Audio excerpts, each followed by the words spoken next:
Hi, folks. Hey, the holidays are here, just in case you didn't know. Do you still need some gifts for friends and family? Well, this year, skip the Amazon gift card. Give the people you love the gifts of relaxation and a good night's sleep with one of Sunset Lake Zebedee's famous tinctures.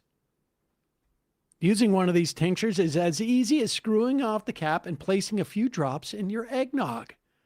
You'll start to feel it within minutes. Imagine what it could do for your tightly wound MAGA family members, or what it could do for you in dealing with your tightly wound MAGA family members.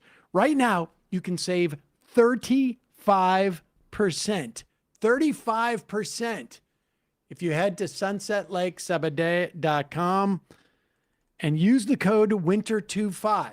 That's why I've got this down there, because usually it's left as best. It would get you 20%. But right now, 35% site-wide, WINTER25, no spaces, the numerals 2 and 5.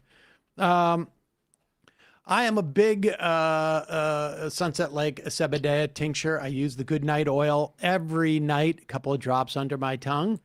And I will also say there are times on the weekend when sometimes your kid may be like insisting that he not go outside, or he not clean up his room, or whatever it is. And I find a couple of tinctures, drops of tinctures, maybe more than 2, actually help with that situation. But other people may use it for other things. But honestly, great stuff. They've got they got 3 different flavors of tinctures in 3 or 4 different concentrations, but the Goodnight oil, and they also have it for your pets. The Goodnight oil is my consistent go-to. Head over to sunsetlakesabadee.com. Use the code WINTER25 and you will save 35%. So it's winter 2025, but winter number 2, number 5 to save 35% on their full lineup of Zebedee tinctures for people and pets. This sale ends December 21st at 11:59 p.m. Eastern. See their site for full terms and conditions. And now, time for the show.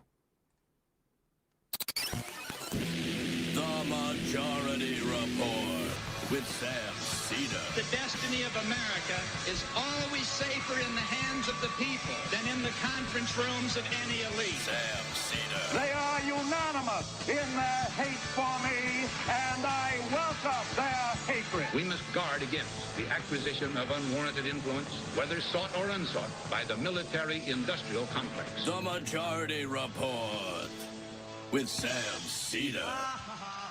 Ever get the feeling you've been cheated?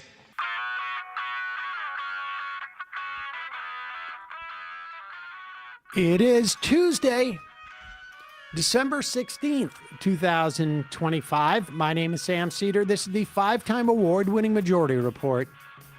We are broadcasting live steps from the industrially ravaged Gowanus Canal in the heartland of America, downtown Brooklyn, USA. On the program today, Jesse Rabinowitz, Communications Director for the National Homelessness Law Center, on the homeless concentration camp that is being built in Utah.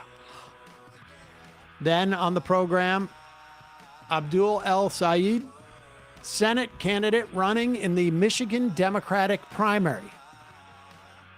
Also on the program today, unemployment rate shoots up to 4.6, a 4-year high. And you recall, 4 years ago, we were coming out of a pandemic shutdown. Meanwhile, U.S. kills 8 people in strikes on 3 boats in the Pacific Ocean.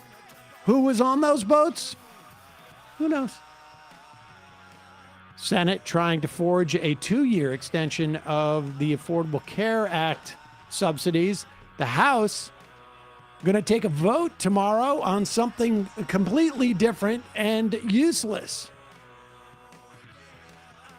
Hegseth office escalating investigation of Senator Kelly over that video telling military personnel to follow the Constitution. Meanwhile, the military rejiggering their chain of command. New York AG sues UPS over wage theft. The VA to cut tens of thousands of healthcare providers. Zelensky says a peace proposal is just days away.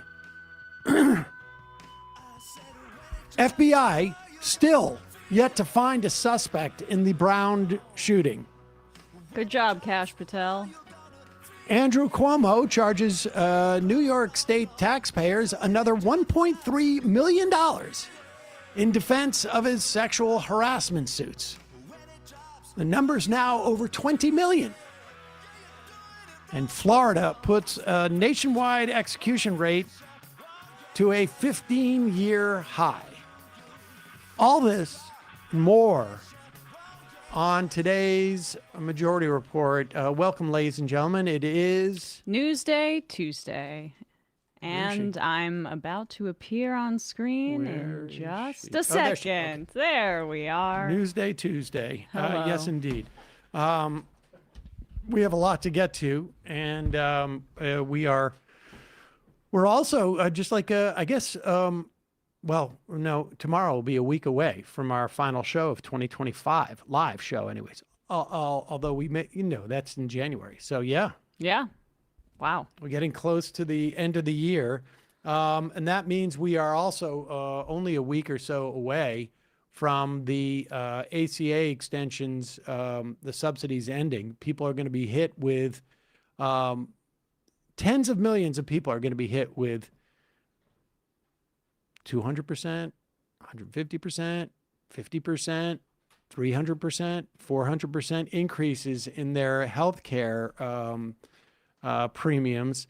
And it doesn't seem like Republicans in the House are going to allow for any vote on it, although there are 3 different discharge petitions going around. So folks like Mike Lawler and other so-called Republican moderates, and by moderate, what we mean is people who won in districts that would otherwise be purple or blue, but because of really the weakness at the top of the ticket in the last election, the Republicans got elected there.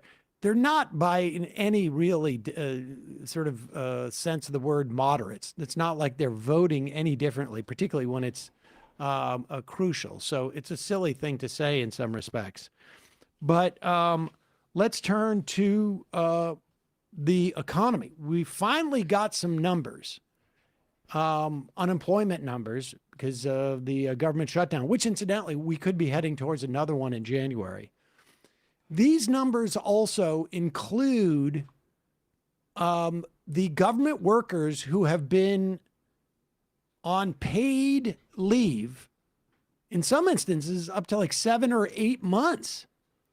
But they are finally now off the payrolls. So there was a huge drop in government workers, federal government workers. But across the board, the numbers are really bad. Here is CNN talking about it. Ago, a fresh look at the U.S. economy. Long-awaited data on the labor market showing that the unemployment rate rose to a 4-year high last month. And while the economy did add jobs in November, data shows that there have been job losses in 3 of the last 6 months. Right now, 7.8 million Americans are out of work. CNN's Matt Egan has much more on what really has been a flood of data that came in this morning. What else are you seeing in this report, Matt? Well, Kate, this report really confirms that the U.S. job market remains in a precarious place. Unemployment is rising and hiring is sluggish at best. Now, the big number here is 4.6%. That is the new unemployment rate as of November, unexpectedly jumping from 4.4% in September. Now, 4.6%, that's the highest level in just over 4 years. You can see on that chart how there has been this steady increase in the unemployment rate over the last year or two. Now, we also learned that the U.S. economy during the month of October lost jobs, lost 105,000 jobs. Now, this was driven entirely by the government, and largely by the fact that DOGE had a federal buyout program for federal workers, and those workers came off the payrolls at the end of September. So we were expecting a significant drag from the government in October, and we did get that. Private sector hiring in October was positive. This was all about the government. In November, the only piece of slightly good news here is that hiring did rebound during the month of November. The U.S. economy adding 64,000 jobs. That's a bit ahead of the forecast of 40,000. However, there were also more negative revisions. September was revised slightly lower. August went from negative 4,000 to negative 26,000. So when you look at the trend here, and you can see it on that chart, it's really been very bumpy recently. In fact, the U.S. economy has now lost jobs in 3 out of the past 6 months.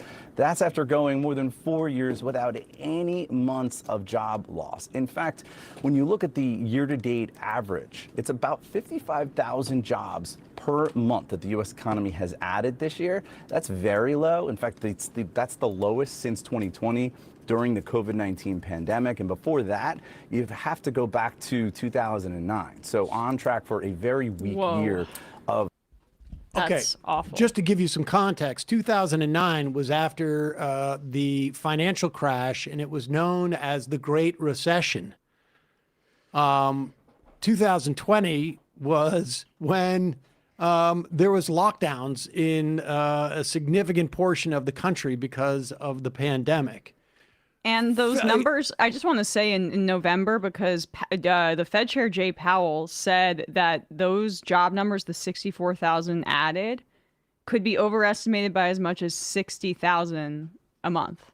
In other words, we could have added 4,000 jobs. But understand that because of population growth, 64,000 will push up the unemployment rate because it's not keeping up with the fact that we have more people entering the job market every year. In fact, for young people ages 20 to 24, the unemployment rate is at 8.3%, which was at a low of 5.5% in April of 2023. So, it's quite possible that we are either already in a recession or on the brink of one, which is defined by 2 quarters of negative growth. And so it remains to be seen, but negative growth in GDP, but it remains to be seen. We'll see. But we are not, those government jobs that were lost, those were absorbed, the vast majority of them, in October's numbers, not so much in November, but some. But then, we're done with that sort of extraordinary bump of government worker job loss. But it also goes to show that governments do create jobs, and they can also shed jobs. So there you have it. In the sectors too that are growing, it's mostly the healthcare sector. Everywhere else is layoffs at this point. Professional and business services. I think you can also those entry-level jobs, right, for young people, and some of the professional business services stuff. AI is perhaps a part of that. I think that's going to be a looming problem for young people in terms of replacement level work. Heather Long mentions construction as hiring as well, but a lot of construction work is to make data centers right now. Yeah, it's construction work and healthcare, and that's the only area that of growth in terms of jobs. Everywhere else is doing layoffs. And that's 1 million more unemployed people from January is basically what the estimate is. It's either somewhere between 800,000 to 1 million more unemployed people since January. And that's because in January, the unemployment rate was at 4%, and now it's at 4.6. And it's all that. And before that, even with that lower unemployment rate, people were underemployed. We talked about this all the time. Wage growth has not kept up. And so the economy, the fact that the stock market might be doing well is entirely disconnected from how people are feeling. Like I'd say rent and mortgage prices are probably more important and not affordable for anybody. But yeah, it's been good for people who own stocks. We should also say that we have we have an AI representation of the economy. We've run the numbers through our AI audio generation machine, and here it is.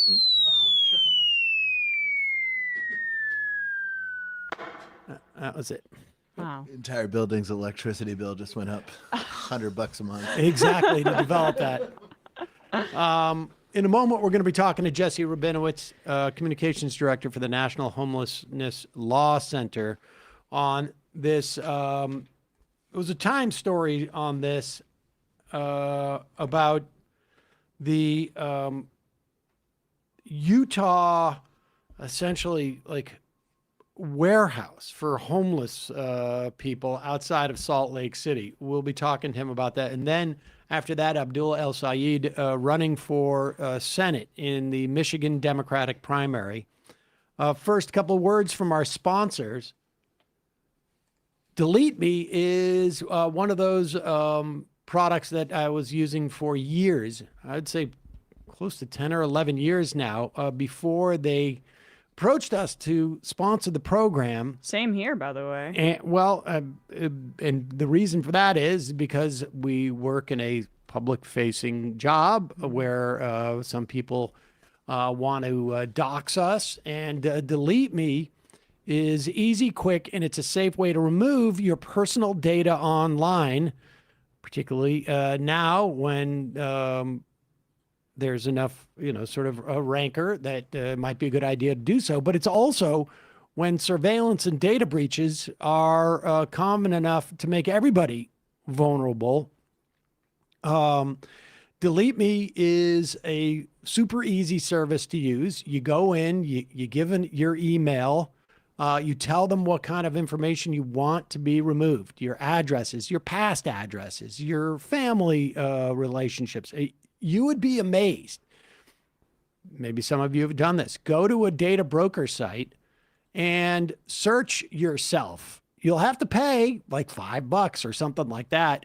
But the amount of information that you can get for $5 is scary, and it is all over the web. And what happens is that these data brokers make a profit off your data. Your data is a commodity. And like I say, anybody can buy it. And a lot of times what you get is hackers, phishers, identity thievers, and they will combine the info they buy from a data broker with stuff that they find on the dark web, and it's off to the races. But now you can protect your privacy with Delete Me. Like I say, data brokers have your name, your contact info, your social security number, home address, even information about your families could all be compiled by these data brokers. But Delete Me is the best service for data removal services, and that's coming from the New York Times Wirecutter. Delete Me knows your privacy is worth protecting. They send you regular personalized privacy reports to show what info they found, where they found it, and what they removed, because this is not a one-time service. Data brokers repopulate, and there are new data brokers popping up every day.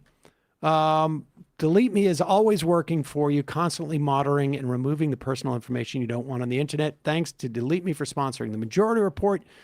You could take control of your data, keep your private life private by signing up for Delete Me now at a special discount for our listeners. Get 20% off your Delete Me plan when you go to joindeleteme.com/majority. Use the promo code majority at checkout. Only way to get 20% off. Go to joindeleteme.com/majority. Enter the code majority at checkout. That's joindeleteme.com/majority. Code is majority. Also, holiday season, you're going to parties. I've actually been to a holiday party this year. Wow. Good for And you. most importantly, I remembered to take my Z-Biotic pre-alcohol probiotic beforehand. And the next day, woke up, didn't sleep in, had a full day, felt great in the morning. And it was all a function of Z-Biotic's pre-alcohol probiotic drink. It is the world's first genetically engineered probiotic. It was invented by PhD scientists to tackle rough mornings after drinking. And here's how it works. When you drink, alcohol gets converted into a toxic byproduct in your gut. And it's the buildup of this byproduct, not dehydration, that's the blame for rough days after drinking the night before. Pre-alcohol produces an enzyme. It breaks this byproduct down. All you got to do is make the pre-alcohol your first drink of the night. Drink responsibly, and you'll feel your best tomorrow. Every time I have, the night that we covered Mamdani, I knew I was going to be indulging a little bit, and I knew I had to work the next morning. Yep. The first drink I had was that pre-alcohol, and the next day, I feel fine. I go out. Next morning, it's none of that sick or tired feeling. I do these activities, like do the show, and without worry. Make the most of every toast this holiday season. Just don't forget to bring the pre-alcohol along for the ride. Go to zbiotics.com/majority to learn more and get 15% off your first order when you use majority at checkout. ZBiotics backed with a 100% money-back guarantee. So if you're unsatisfied for any reason, they'll refund your money. No questions asked. Remember, head to zbiotics.com/majority. Use the code majority at checkout for 15% off. And finally, also sponsoring the program today, the perfect last-minute gift.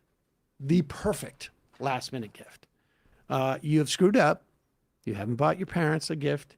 You haven't bought your aunt and uncle a gift. Oh, I left my grandparents off. What am I doing? Well, my brother, my sister, or my friends. I've got it for you. If you're a last-minute shopper, shelves are empty, you don't know what to get, you're panicking, Aura Frame.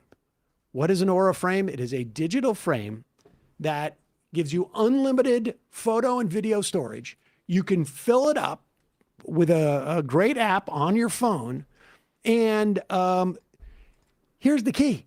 You can actually fill it up with photos and video before anybody takes it out of the box. Let's put it that way. So you don't have to see it. You can go online, you can buy it. You get the code number for the frame, you load it up when your parents, your cousins, whoever it is, put it out on their nightstand or their mantle or wherever they're going to put it, plug it in, boom. It populates with all your photos, and it is a perfect gift. People love this. Every time I do this ad, I get somebody who says, the Aura Frame saved me. For a limited time, save on the perfect gift by visiting auraframes.com to get $35 off of Aura's best-selling Carver matte frames. Named #1 by Wirecutter. Use the promo code MAJORITY at checkout. That's AURA frames.com, promo code MAJORITY. This deal is exclusive to listeners, and frames sell out fast, so order yours now. In time for the holidays, support the show by mentioning us at checkout. Terms and conditions apply. We'll put the description and the link in the podcast and YouTube descriptions. All right, quick break. When we come back, Jesse Rabinowitz, Communications Director for the National Homelessness Law Center.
We are back. Sam Seder, Emma Vigland on the Majority Report. Want to welcome to the program Jesse Rabinowitz, Communications Director for the National Homelessness Law Center. Jesse, welcome to the program.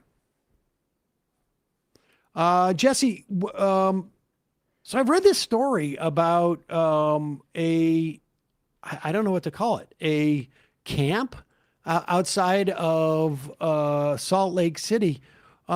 Tell us about this.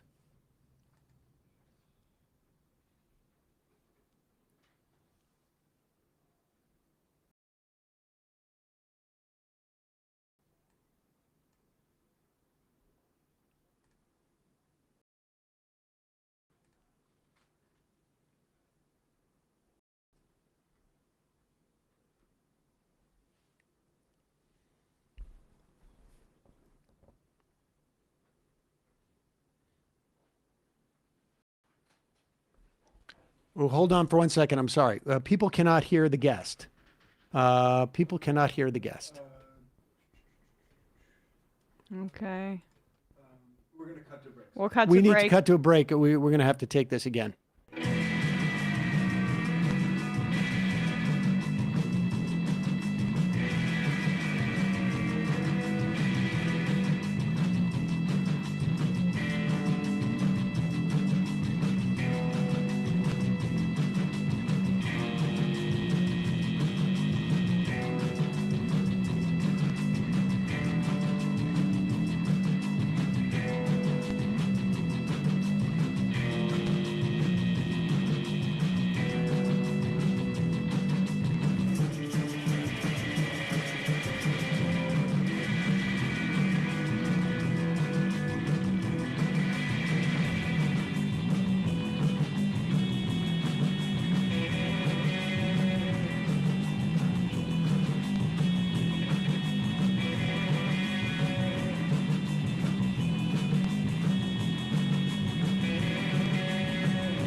All right, we're back. I'm sorry. We had some technical difficulties. Emma Vigland, Sam Seder on the Majority Report. Like I say, I want to welcome Jesse Rabinowitz, Communications Director for the National Homeless Law Center, to the show. And Jesse, you were just telling us, but I don't think people heard it. There in Utah is planning some type of camp for unhoused people. Tell us what you know about this.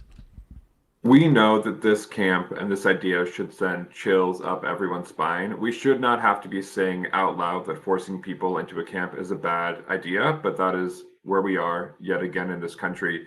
Utah's governor, inspired by the Trump administration's attacks on homeless people, is proposing to create what will be the largest government-run detention camp for homeless people, with upwards of 1,300 beds, including 800 beds where people will be forcibly held against their will. This diverts funding from proven solutions to homelessness like housing and support to instead build a literal detention facility for people who just can't pay the rent. It's shameful and it must not happen.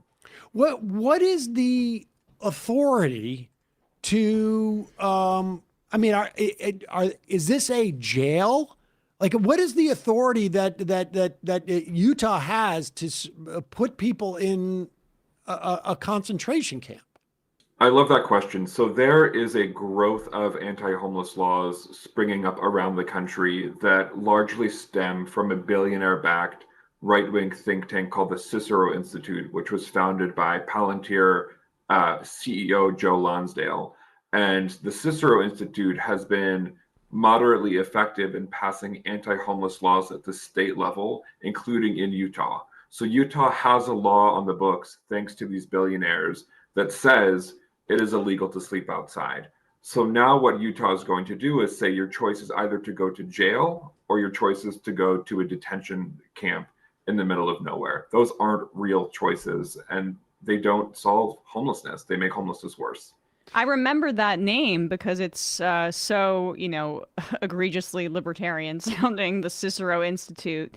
Because last year I remember there was a story about this guy in Texas and how effective he had been. I believe it was in Austin, right? This the tech billionaire Joe Lonsdale, who's his data stuff has been used by ICE, the CIA. He did a documentary with PragerU. So this is like deeply, deeply right-wing stuff. Yeah. Okay, but back to the point of the thing, like how long will people okay, you get a jail term and someone says you have broken the law because you have no home. How long are people forced to stay in this concentration camp? We don't know. So there's just no structure to this whatsoever. But the law is on the books that you can go to jail. So are they putting people in jail right now in Utah? Well, what they're doing right now, the governor released his budget, I believe, last week and included $45 million to fund this detention camp. And right now it's our understanding that there is still a significant chunk of cash that they need, and we expect them to be asking HUD to fund the rest. I want to remind folks that HUD Secretary Scott Turner was asked during his confirmation hearing if he supported forcing homeless people in detention camps, and he failed to answer. We believe that anyone who cannot unequivocally say forcing people into detention camps is not only not fit to run HUD, they're just not fit to run the federal government. But it's important that we remember Trump has talked about this for a long time. This is something he has campaigned on. And now these billionaires at the Cicero Institute are really shaping homelessness policy. It should scare all of us. And honestly, everyone who cares about justice needs to be mobilizing against these attacks on people who can't afford rent. And so they have tens of millions of dollars. They're looking for federal grants to build this. I assume this is all going to some type of private prison company that will build this facility. Have they started to build it? They haven't started to build it yet. They're still waiting on the rest of the funding. So the governor's budget came out a few weeks ago, and that was the first indication that this was a top priority for Governor Cox. So now we are looking to see where they plan to get the rest of the funding. Yeah, I'm just wanting to know a little bit more about that connection then with the Trump administration. Like, how intimate is that connection? Because it appears like, based on what, we've been speaking about, that this is pretty directly linked to some of Trump's top donors. Well, I want to say two things about that. One is that Donald Trump is using homelessness as a wedge issue to enact his authoritarian takeover of the country. Where I am in DC, it is no secret that his federal occupation of DC began with attacks on homeless people. And I was there when federal agents harassed homeless people and when the government threw away people's belongings for sleeping outside. And when we think about Trump's attacks, we often think about his attacks on immigrants, his attacks on trans folks, which are urgent and demand focus, but we also need to focus his attacks on homeless people. And then Joe Lonsdale, the former Palantir CEO billionaire, is good friends with folks like J.D. Vance, Elon Musk, Peter Thiel. And when we see the homelessness policy coming out of the White House, it has the Cicero Institute's fingerprints all over it. Billionaires are the last people in this country who should be shaping homelessness policy because they don't care and they don't know what it's like to do the work or to experience homelessness. We know that despite what these billionaires say, the solution to homelessness is housing and supports, not handcuffs or detention camps. Is there any attempt by in Utah, and I imagine this is like, what we're seeing is a proof of concept type of program, right? Like a pilot program for the rest of, I would imagine, mostly red states for the most part. But are they expending any money to build housing, to provide housing, to in any other programs for unhoused people in Utah? Utah has a definite lack of shelter capacity and a lack of housing that people can afford. One of the things that's so insidious about this detention camp is that it actually will take the money that should be funding housing and supports and also mental health care, and instead redirect that funding to the creation of a detention camp. So they're actively taking money away from the solutions to fund this cruel, inhumane, and ineffective project. It's almost like a blend of debtors' prisons, which are supposed to be illegal in this country, and involuntary commitment to mental institutions from the 20th century. That's what it feels like, a combination of, and it's federalized, or at least it has federal backing. I think that's absolutely right. We know that in no time in this country or in history has rounding people up and forcing them into camps been a good thing. But that is exactly what Utah, with the backing of the Trump administration, is working towards. It's shameful and we have to stop it. Thankfully, there are amazing advocates in Utah working at the city and state level to stop this, and we're honored to support them in their advocacy and working to make sure that this deranged plan in Utah doesn't go anywhere else. We got Utah, and I guess on the IM saying that there is at the package stores or liquor stores, the government one, the state-owned ones, there's an option to round up purchases to help with homelessness services. Is that where this money is going towards? Are they building a fund right now to build this camp, or do you not know? I don't know. I'm not certain, but I know that small little changes like that are not actually going to fund those solutions to homelessness. In order to solve homelessness, we have to fix our housing system, which right now only works for people like Joe Lonsdale, Elon Musk, and Donald Trump. And we have to build a housing system where everyone, regardless of what they do, what they look like, or where they're from, has a safe place to live. That is not what Utah is doing. Utah is showing us the exact wrong thing to do. But I know that in cities and states across the country, more and more people are recognizing that the rent is too damn high, and that when the rent goes up, so does homelessness. And we are going to force our elected officials to focus on real proven solutions to homelessness, like housing and support. Where is there a state in the country that is actually doing stuff that you, I mean, I imagine a lot of your time is spent talking about stuff that is like scary, like this, frankly. Are there states that are doing it correctly? There are cities and states across the country who are doing the best they can with limited resources. We just lost your audio for some reason. Yeah, can you get a little bit closer to the mic? Maybe I'm not sure what happened there. There are cities and states across the country that are doing the best they can with limited resources. And we know that when folks get housing and support, they don't experience homelessness anymore and they thrive. I used to be a homeless street outreach worker in DC, and watching my clients connect to housing was transformative for their lives and for the community. But the truth is, more people are entering into homelessness than we can support, because the federal government has abdicated their responsibility, not just under the Trump administration, under many previous federal administrations. We have to stem the flow of people into homelessness, and that requires fundamentally reshaping our housing system and moving it away from a profit-driven housing system and one towards a realization that everybody needs a place to stay and a place to live. But housing first, this idea that we can match people with housing and support, works. It has over a 90% approval rating. I'm sorry, not a 90% efficacy rating. The only people who are trying to poke holes in that are people like the billionaires at the Cicero Institute who have an agenda to gain. And you know, that 90% effectiveness, it seems to me that one of the talking points that we hear on the right is focused on the 10% that it's not effective for. There are people who have serious mental or emotional challenges who are on the street. There are people who are on the street who don't want who don't want to be in a house. But again, I would imagine that the percentage of those people who have some mental or emotional challenges is pretty high. That seems to always be put in the sort of the front of the line in terms of like saying, well, this is why we've got to send everybody to some type of like a concentration camp or, a mental facility.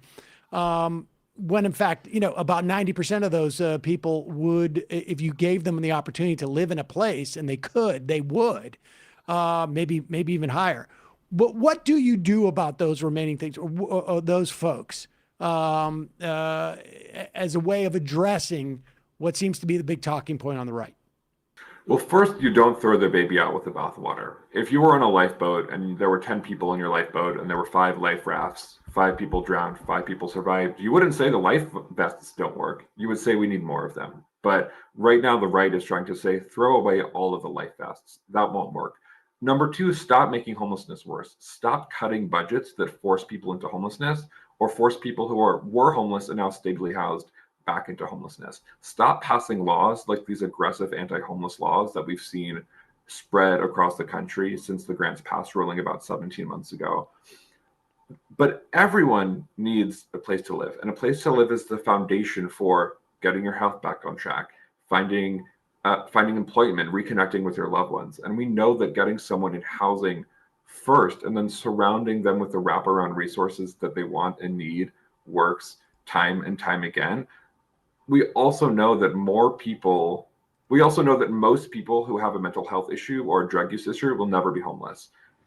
And most people who use drugs or have mental health issues will stay in housing for their entire lives. So we have it backwards. We're looking to blame people for individual failings, but the fact is our politicians are asleep at the wheel. Half of people in this country struggle to pay rent.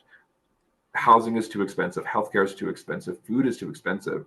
The solution is to help people, not to force them into a literal government-run detention camp. But again, that is exactly what Utah wants to do. I have to say that as a social worker, this idea of forced institutionalization is deeply, deeply unsettling. It is unethical. But we also know it doesn't work. Emma was talking about these debtors' prisons and these institutions. We used to do forced institutionalization in this country, and we don't anymore. We stopped doing it because it was ineffective and it didn't work. But again, the Trump administration wants to bring us backwards to a time where you could throw people in jail for being poor, sick, and disabled. We must not let them.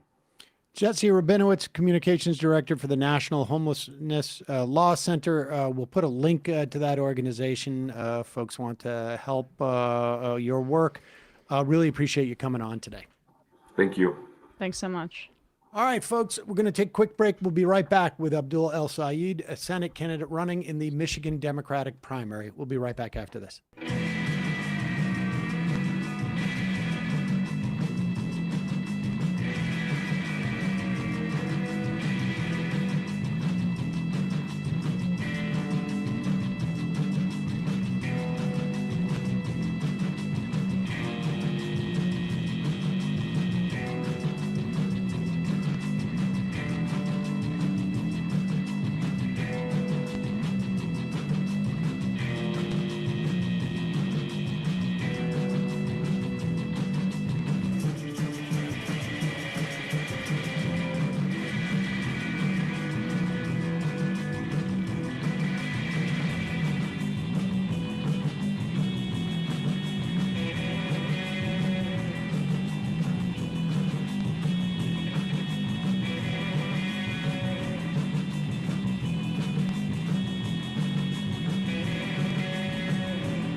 We are back. Sam Seder, Emma Vigeland on the Majority Report. Pleasure to welcome back to the program Abdul El-Sayed. He is a Senate candidate running in the Michigan Democratic primary. Abdul, welcome back to the program. Always a privilege to be with you all. Thanks for having me back. So you were on in April with Emma. Give us, I should say, a sense of like what how the campaign has been going over the course of 8 months now, I guess. Gosh, it's crazy that these campaigns take as long as they do, because we've got the next 8 months yet to go. But in the last 8 months, I've been able to travel to 71 different cities. I've done 170 public events. These are town halls where we listen and learn to Michiganders about the issues that they face in their lives. And no matter where I go, people tell me the same thing. It just shouldn't be this hard. It shouldn't be this hard to send my kid to a dentist or see a doctor, to work the same job tomorrow that I worked yesterday. Shouldn't be this hard to believe that I could actually own a home if I'm under the age of 40 or stay in my home if I'm over the age of 65. These are the issues that no matter where you go, you can be in Escanaba in the Upper Peninsula, you can be in Detroit. People use the same words to describe their challenges. And that tells me something, that if we're able to reach across the divides that politicians tend to exploit to keep us separated, divides of geography or of race or faith or ethnicity or sexual orientation, gender identity, if we're able to do those things, you can build a movement that's greater than the sum of its parts. Because if you can actually reach across that, we can have nice things, but only if we do it together. And what you mentioned healthcare, and I want to get into that a bit. But what else, in the context of Michigan, are on people's minds like these days? And has it changed over the course of the past 8 months? I mean, it's been 8 months in sort of normal time, but we've seen, various cycles of assaults on our government and assaults on our neighbors over the course of these really 10 months. And I'm curious, what else is on folks in Michigan's mind? And B, has that changed over the course of the campaign? I'll tell you this, you're right. We're living in 8 months of time in the Trump era, which feels like 8 years.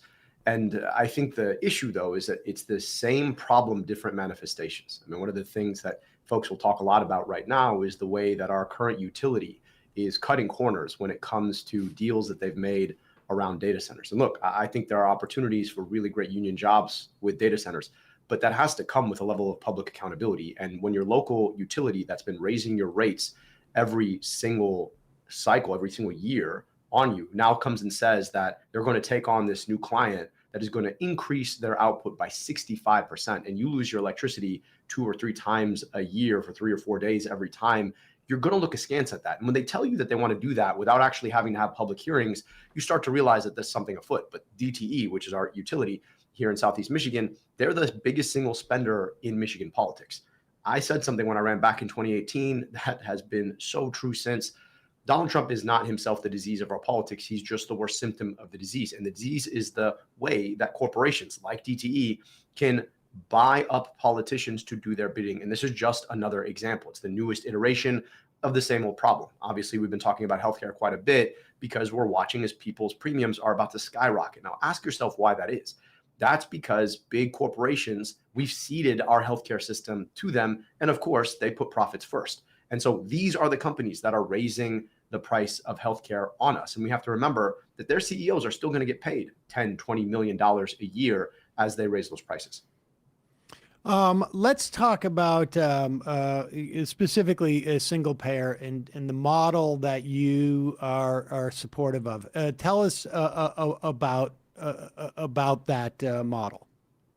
Look, Sam, anybody who knows about me knows that I'm a physician. I rebuilt health departments, and I believe deeply in Medicare for all. I literally wrote the book on Medicare for all, how we would achieve guaranteed healthcare for everybody from the moment they are born to the moment that they get a job, hopefully don't lose a job, get married, hopefully don't get divorced, turn 65, all of the ways that you can lose your healthcare in America. We need to be able to guarantee folks through that and guarantee them the kind of healthcare that they don't have to worry about the price that they get hit with when they, hit a deductible, simply because they dared to get sick and actually use their health insurance. We could do that, and we could do that and actually save Americans money. That's what Medicare for all would do. Guaranteed healthcare from the moment you are born to the moment, hopefully you live to 120 years and die peacefully in your sleep, that it is there for you no matter the circumstances of your lives. You would think that in an era where we are watching as the price of care is skyrocketing, that anyone running for office in 2025, 2026 should be on board with that idea. Because guess what? The American public is on board with that idea. In survey after survey, the American public, Democrats and Republicans, support this idea, except for if you're taking money from the corporations who make money off the system as it stands. And unfortunately, that has been the case for far too long, certainly among Republicans and also among too many Democrats, and certainly the kinds of folks that I've been running against here in Michigan. What do you say when people say, well, I work in the health insurance industry. My job could go away if Medicare for all were to be implemented? Just throwing that out there as the devil's advocate, because I imagine you're getting some of that. I don't get as much of that as you think. In fact, when people come up to me in town halls who work in the industry, they're like, it's as bad as you say it is and worse. The reality of it, though, is that there would still be these jobs. You still need people who can process our claims, process health insurance. If you're the CEO of the company, you're making 18 million bucks. I'm so sorry. I don't think you should be making $18 million that people literally are spending to provide their people healthcare. But for the folks who work inside the industry, a lot of these jobs are going to persist. I'll tell you a story from the campaign trail that really hit me hard. There was a woman who, after a town hall, stayed back and she said, I'm a nurse and I take care of patients with breast cancer. I said, that's amazing. And she said, I want to tell you why I do this. I said, okay. She said, well, I used to work in health insurance and I had to deny a woman who was dying of breast cancer from the reimbursement that she needed for her care. And so it didn't just happen that she died of breast cancer. It happened that she died destitute of breast cancer. And when that happened, and I realized that the reason I was doing this was because of the greed of the company I was working for, I resigned. I went to nursing school and I became a nurse. The reality of it is in our healthcare industry, our healthcare system, we need a lot more people who are actually providing care, healing people when they get sick. And if we were to pass Medicare for all, the tens of millions of people who are currently on the outs in the system would be let back in, and they're going to need healthcare. There's so much we could do to provide yet more jobs in healthcare if we were providing them in the right ways without the gatekeeping of the health insurance industry. And we're already, I mean, this is the thing that people don't seem to understand fully. That we have 1/3 of the country is already on a program like this, like in one form or another. So it's really not, we're not reinventing the wheel. We're just putting another wheel on the car, essentially. And we have right-wing think tanks that have shown that per capita, we're going to save money as a country on health insurance. We're not even talking about care as much as we are about talking about a middleman who makes money off of the way that we pay for health insurance. And Sam, we do this crazy thing. Okay. I just want folks to understand this. You're right. 1/3 of the country by people, but more than 50% of the healthcare by cost is funded by the government already. But what we do is we either provide healthcare for you when you're low income and therefore more likely to get sick, or when you're older and therefore more likely to get sick.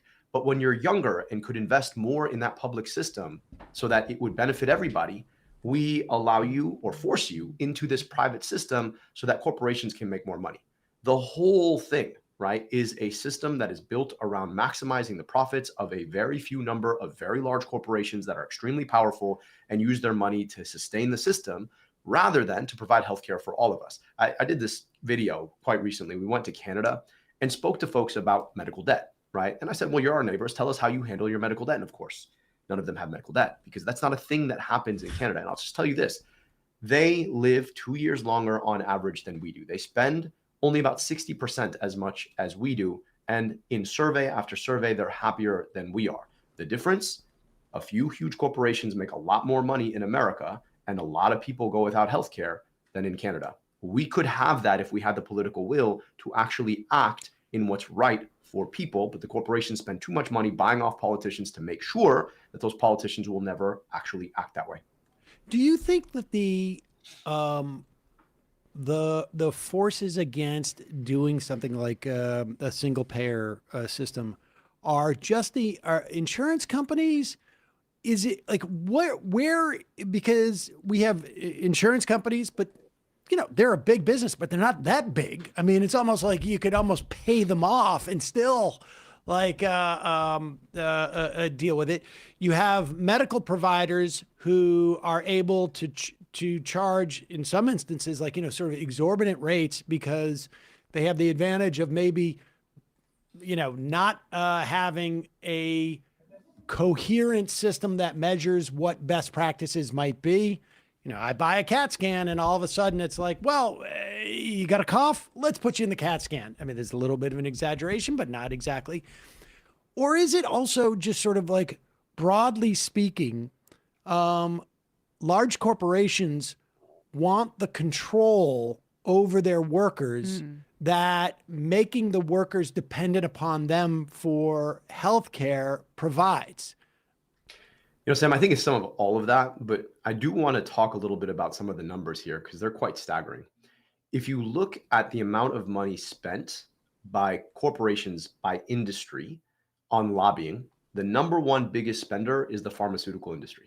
Over the past 20 years, they spent $4.3 billion with a B dollars just on lobbying. That doesn't include electioneering. That doesn't include the money that they spend in their PACs to shape elections, just lobbying. Number two was the insurance industry. So when you look at the amount of money that is actually spent to sway positions of lawmakers, it's an immense, insane amount of money. And then you have the amount of money that they're using to sway public opinion. If you watch the 2020 primary, you might remember seeing some ads for the Coalition for America's Healthcare Future.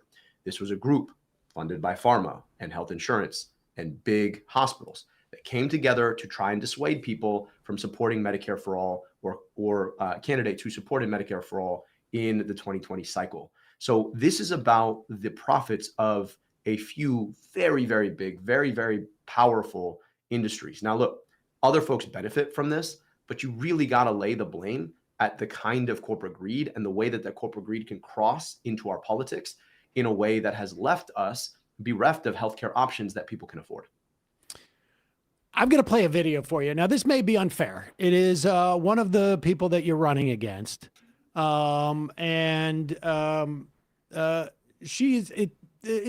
She has not been the sort of the handpicked of the establishment of Chuck Schumer and Kristen Gillibrand like Haley Stevens has been.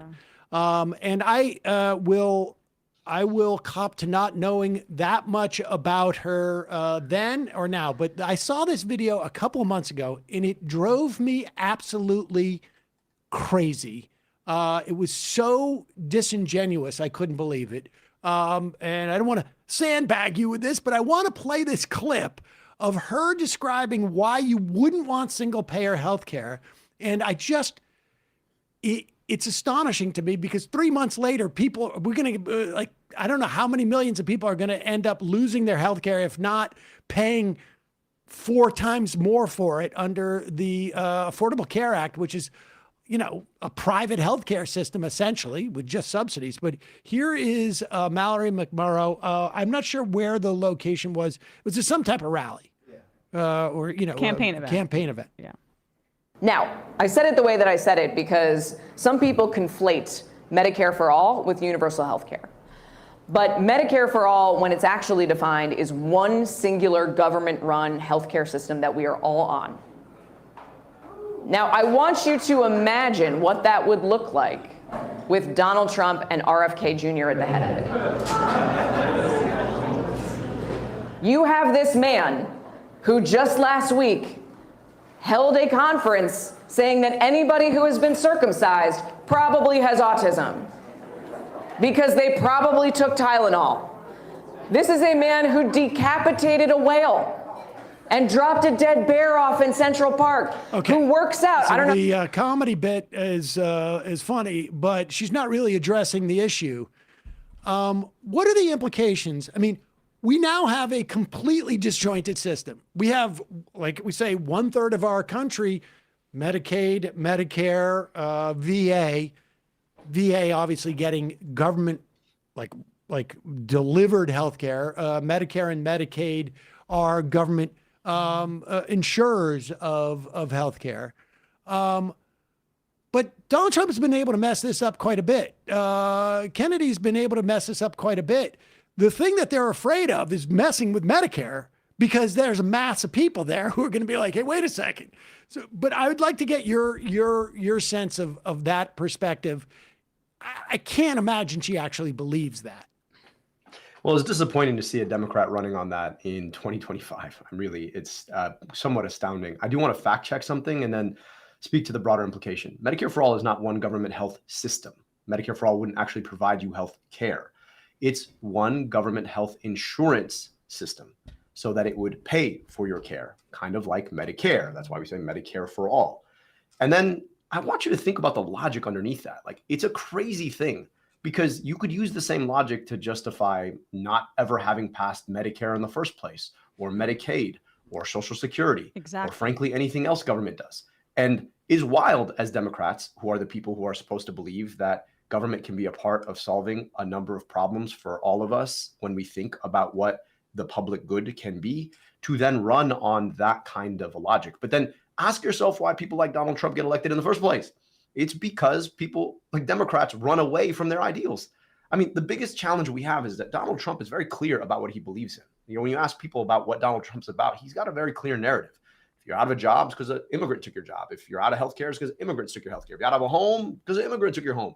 And we should be right there with an alternative, true narrative. If you're out of a job, it's because corporations automated and offshored your jobs. Out of healthcare, because corporations squeezed you out of healthcare. Out of a home, corporations speculated on your home.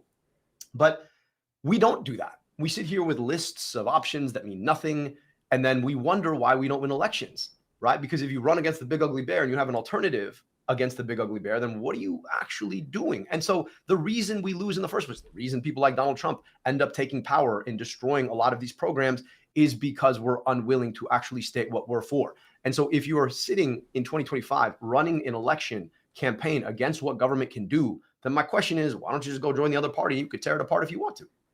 And it seems to me that I'm trying to even when I'm being as charitable as I can, as upsetting as that clip was to me for some reason, universal health care, according to her system, would essentially be, Obamacare, or, the ACA, juiced up a little bit more, but that's just us providing subsidies to private health insurance, which Donald Trump has shown can end at any moment. Like, there's no way to guarantee universal health care without having a government involved in that in some fashion. It just becomes how inefficient and how much of the cost is going to be laid on, how much do we want to pay? I mean, during the COVID, we provided healthcare for people who lost their jobs by paying for COBRA, which if you're receiving it, okay, that's great, except for it's the least efficient possible way we could have ever done it. It's the most expensive healthcare you can provide. You don't get anything more. It's just that the government was paying both sides of the equation in that instance. It was absurd. So it's really just about burning money. Yeah. If you want to guarantee people healthcare, just guarantee them healthcare. It's not really that hard. We do that for people over the age of 65 who, by the way, need more healthcare. So it is it's a very frustrating thing, because right now, the insistence of the corporate Democratic wing of the party is that we have to do this, and we have to use the insurance industry as the stopgap. And my point is, I don't want to subsidize big corporations if I could just directly offer people guaranteed healthcare, which is what Medicare for All is supposed to be. Republicans are responding to this moment and saying, we're just going to give you cash. We don't want to subsidize the health insurance industry either. Both of these arguments are disingenuous. If you want to guarantee people healthcare, guarantee them healthcare. We can do that through the federal government. We do that for people who are over 65. This is not a difficult thing to understand. And I'll just say this. I come to my position on Medicare for All as someone who's gone to medical school, who did a PhD in public health, who rebuilt a health department, who led the state's biggest health department, who wrote a book on how to do this. A lot of other Democrats come to their positions on healthcare from the experience of having taken corporate checks from health insurance CEOs. Now you make your decision. Do you want to pivot off healthcare for a sec? I just wanted to ask you about this, Abdul, because obviously Michigan was a major focus for the 2024 election, in part because Michigan has a large Muslim population, and the genocide in Gaza was looming over that election, and we saw what the results were in Dearborn and across the state and across the country. Over the past 8 months, what has struck you about your stance, which calls it a genocide? You don't take AIPAC money, obviously, or corporate PAC money in general. And what has some of the reaction that you've seen been to say, you have Haley Stevens, who's just drowning in AIPAC money. McMorrow's trying to stake out a more middle ground. But your position is obviously the clearest on this. Yeah, it's clear because I'm not running for office to say what's popular. I'm running for office to make what is right popular. That's the work that politics is supposed to do. And I'm not going to sit here and pretend like the murder of tens of thousands of kids, up to 100,000 people, the destruction of all of their infrastructure, their housing, their hospitals, their schools, their universities, their parks, everything. And then the attempt to push them into neighboring countries because they happen to speak the same language is anything short of what experts in Israel call it, which is a genocide. I didn't have to get pushed there. Those are obvious things. And I think there's a couple things that are really surprising to me. The first is you would expect that what I just said would be popular in a place like Dearborn, but maybe not in a place like Houghton, up in the Upper Peninsula, or in a church in Redford, right outside Detroit, or on the west side of the state in Holland or Grand Rapids. And no matter where I go, when I share the fact that in an era where our kids' schools are crumbling, where our healthcare is failing, where our infrastructure is decimated, that our federal government is sending our money abroad to buy foreign militaries bombs and tanks to drop on other people's children when we could be investing it here at home, that resonates. Like, that resonates. It should be obvious, but it's not just in places like Dearborn or Dearborn Heights or in communities that are ethnic enclaves. It is everywhere because this is a fundamentally American problem. When our children go without the things they need from our tax dollars and we're misappropriating our tax dollars abroad, this is an American problem.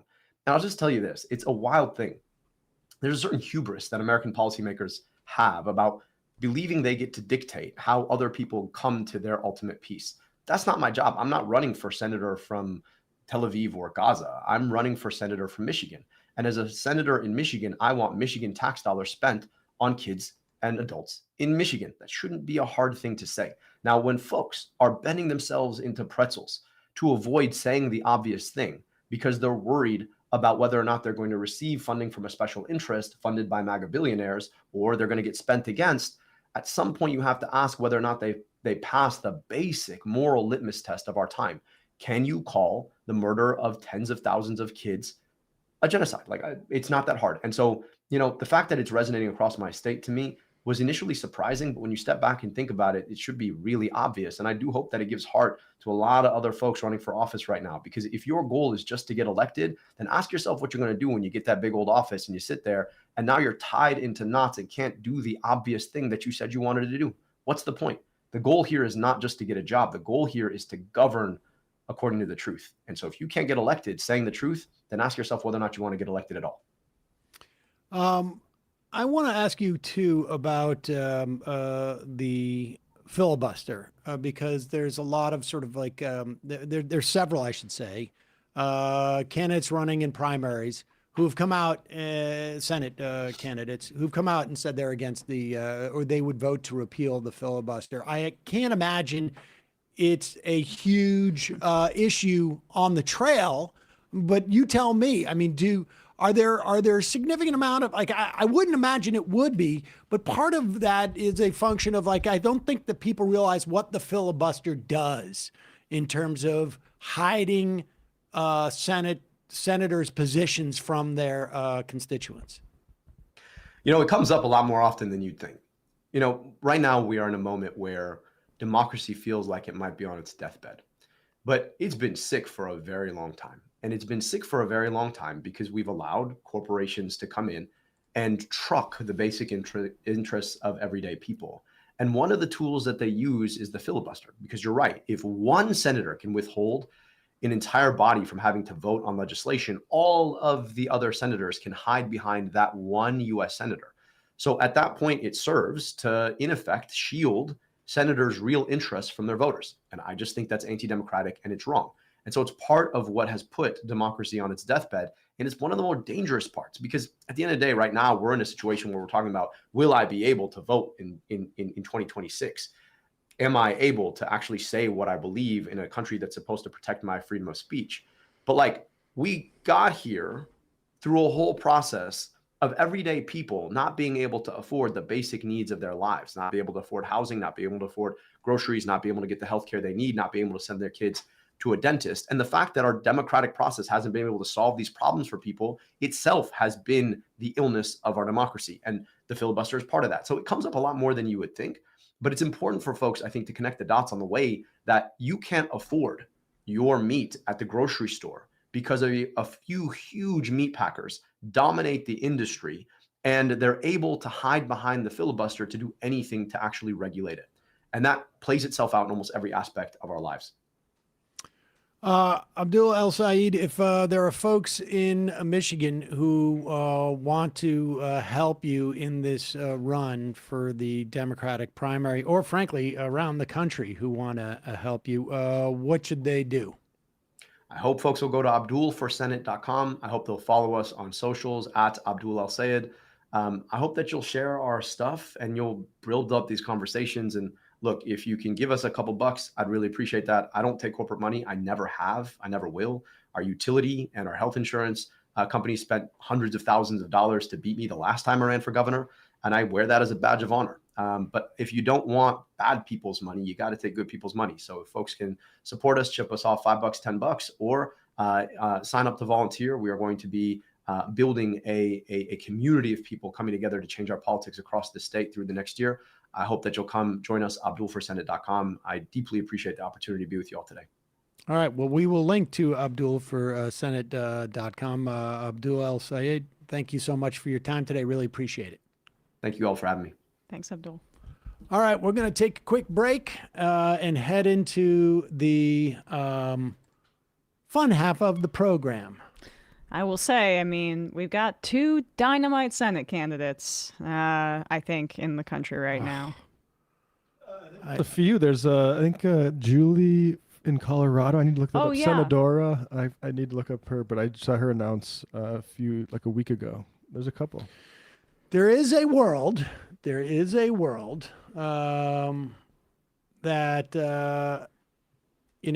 I don't want to. It's not magical thinking on my part, but it's I don't want to indulge in a sort of like imagining a Senate where we have 3 or 4 or 5 new Democratic senators who come in, maybe 5 or 6 who.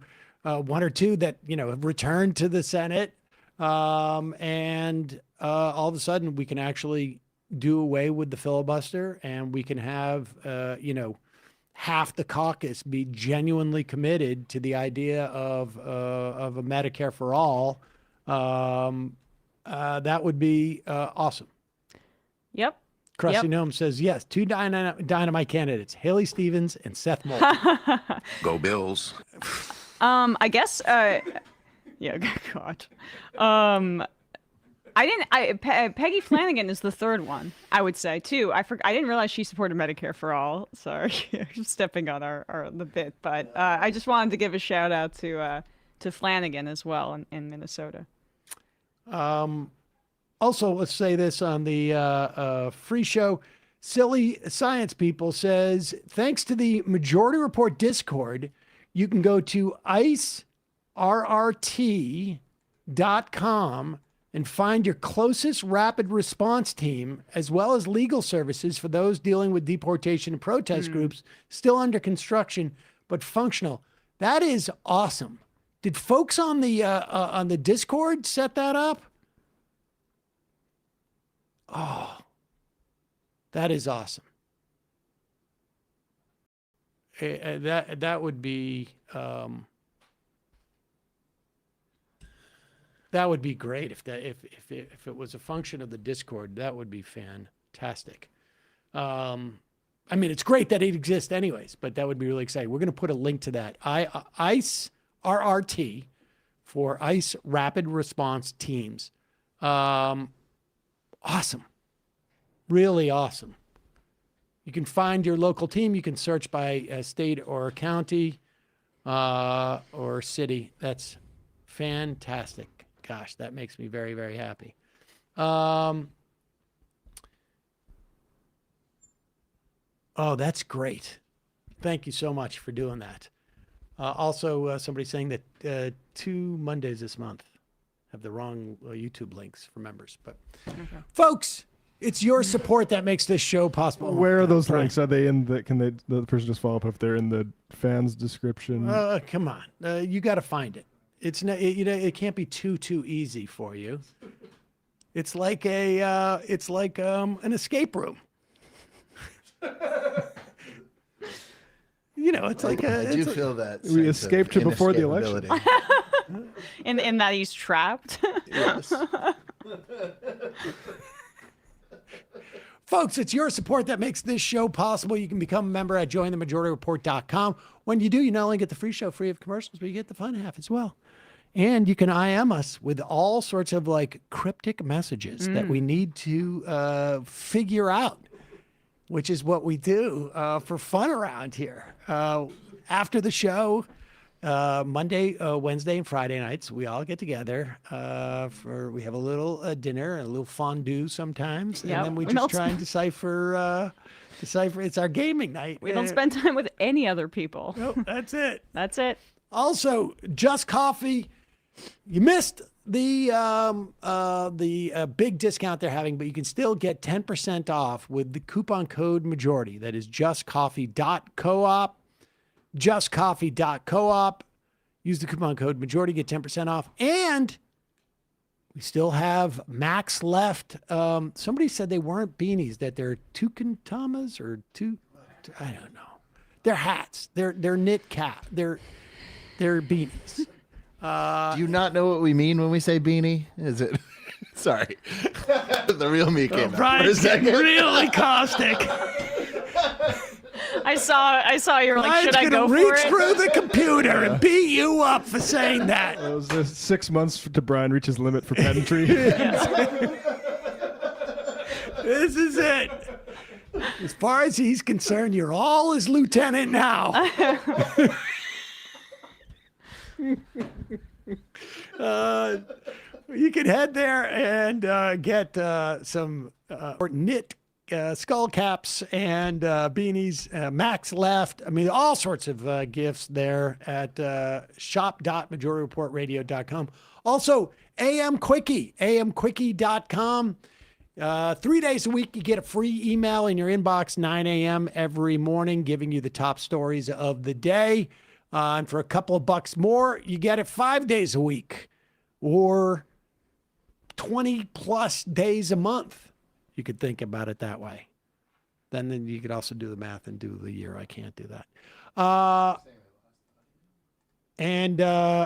Matt, what? Go ahead. Matt, Leck, what's happening with the Matt Leck Left Reckoning. podcast universe? Usually it's on Tuesday afternoons, as everybody knows now. Not this week. One day only. Tomorrow, actually, Wednesday, we are talking with Senate candidate for Maine, Graham Plattner. Woo! YouTube is stalled, says Dorsey. Oh. Jesus Christ. I haven't seen anything here, nothing here. They're all saying refresh work. Everyone's saying refresh. Well, Yeah. okay. Well, Dorsey says it's okay now. okay. That's like 3 times in the past couple of weeks at exactly at this time of day that we have tech issues, which is just fun. It's the planets. But Graham Plattner, very exciting. No, it's not. It's not the same problem. Okay. Yeah, Graham Plattner tomorrow. Go subscribe to Left Reckoning. Charge. Bluegrass DSA, before we go into the fun half, wanted to give a huge thanks to you guys for shouting out the Bluegrass chapter of the DSA and taking my call last week. Turns out dozens of locals were listening, and several of them have joined since hearing the show. The shofar called them out of the mountains like the horn of Gondor. So giant thanks, and I'll be sure to call back in next week when we have Herbert Lynn's donation link for city council up. That's how I'm feeling hearing that news. I don't know now, but I know. God. That's going to be a 12-minute song by the end of next year. I isolated 33 seconds of raw beat there. So. We've got to put a bunch of drops over that. That'll be your Christmas present. We should actually just put out a video. An album? Yes. I'm a DJ now. When Matt came to the show, not only there were 2 things that got me to hire Matt. One was he said he had read 153 books that year or something like that. I was unemployed. But then he said he also had a podcast where he would take the Nixon tapes and put them to like trance beats or something. James Blake, Aphex Twin sort of stuff. So that he could get his friends to listen to it. I was like, all right, I don't need to hear anything else. What time can you start? You're doing like Christian youth outreach, but for the Nixon tapes. Pretty much. All right, we got to take a quick break. We'll be right back in just a moment. 3 months from now, 6 months from now, 9 months from now. And I don't think it's going to be the same as it looks like in 6 months from now. And I don't know if it's necessarily going to be better 6 months from now than it is 3 months from now. But I think around 18 months out, we're going to look back and go like, wow. What? What is that going on? It's nuts. Wait a second. Hold on for a second. Emma, welcome to the program. Hey. Matt. What is up, everyone? Nomiki. You did it. Let's go, Brandon. Let's go, Brandon. Bradley, you want to say hello? Sorry to disappoint everyone. I'm just a random guy. It's all the boys today. Fundamentally false. No, I'm sorry. Women's. Stop talking for a second. Now let me finish. Where is this coming from, dude? But dude, you want to smoke this 7A? Yes. Hi, me? Is this? Yes. Is this me? Is it me? It is you. Is this me? Hello? Is this me? I think it is you. Who is you? No sound. Every single freaking day. What's on your mind? Sports. We can discuss free markets and we can discuss capitalism. I'm gonna go throw up. Who libertarians? They're so stupid though. Common sense says, of course. Gobbledygook. We fucking nailed him. So what's 79 plus 21? Challenge Matt. I'm positively quivering. I believe 96, I want to say. 857-210-3501. 1/2. 3/8. 9/11, for instance. $3,400, $1,900. 654 $3 trillion sold.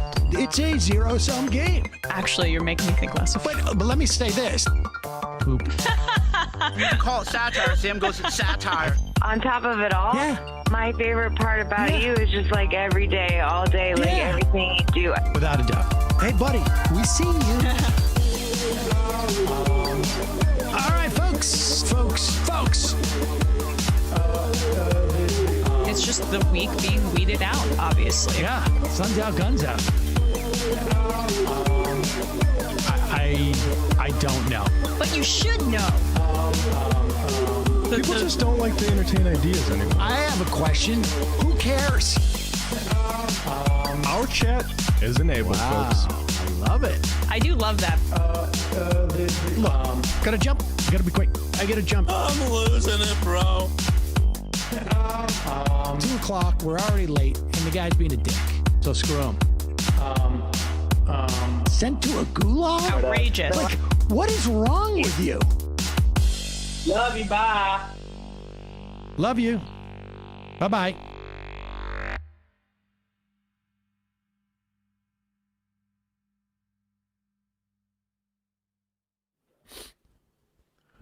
Former libertarian says, hey, gang, could you consider having the host of War on Cars podcast as guest? They're touring for their new book, Life After Cars. Changing our car-centric infrastructure would be life-changing for so many Americans. I would do that. Yeah, I'm anti-car. I'm interested in that. I love having moved. Look, I love driving around when I lived in Fargo. I love not having to worry about a car, worry about parking, worry about any of that, worry about maintenance. It's nice to be able to walk everywhere. I like my car just because it gives me, it projects the image of a tough guy.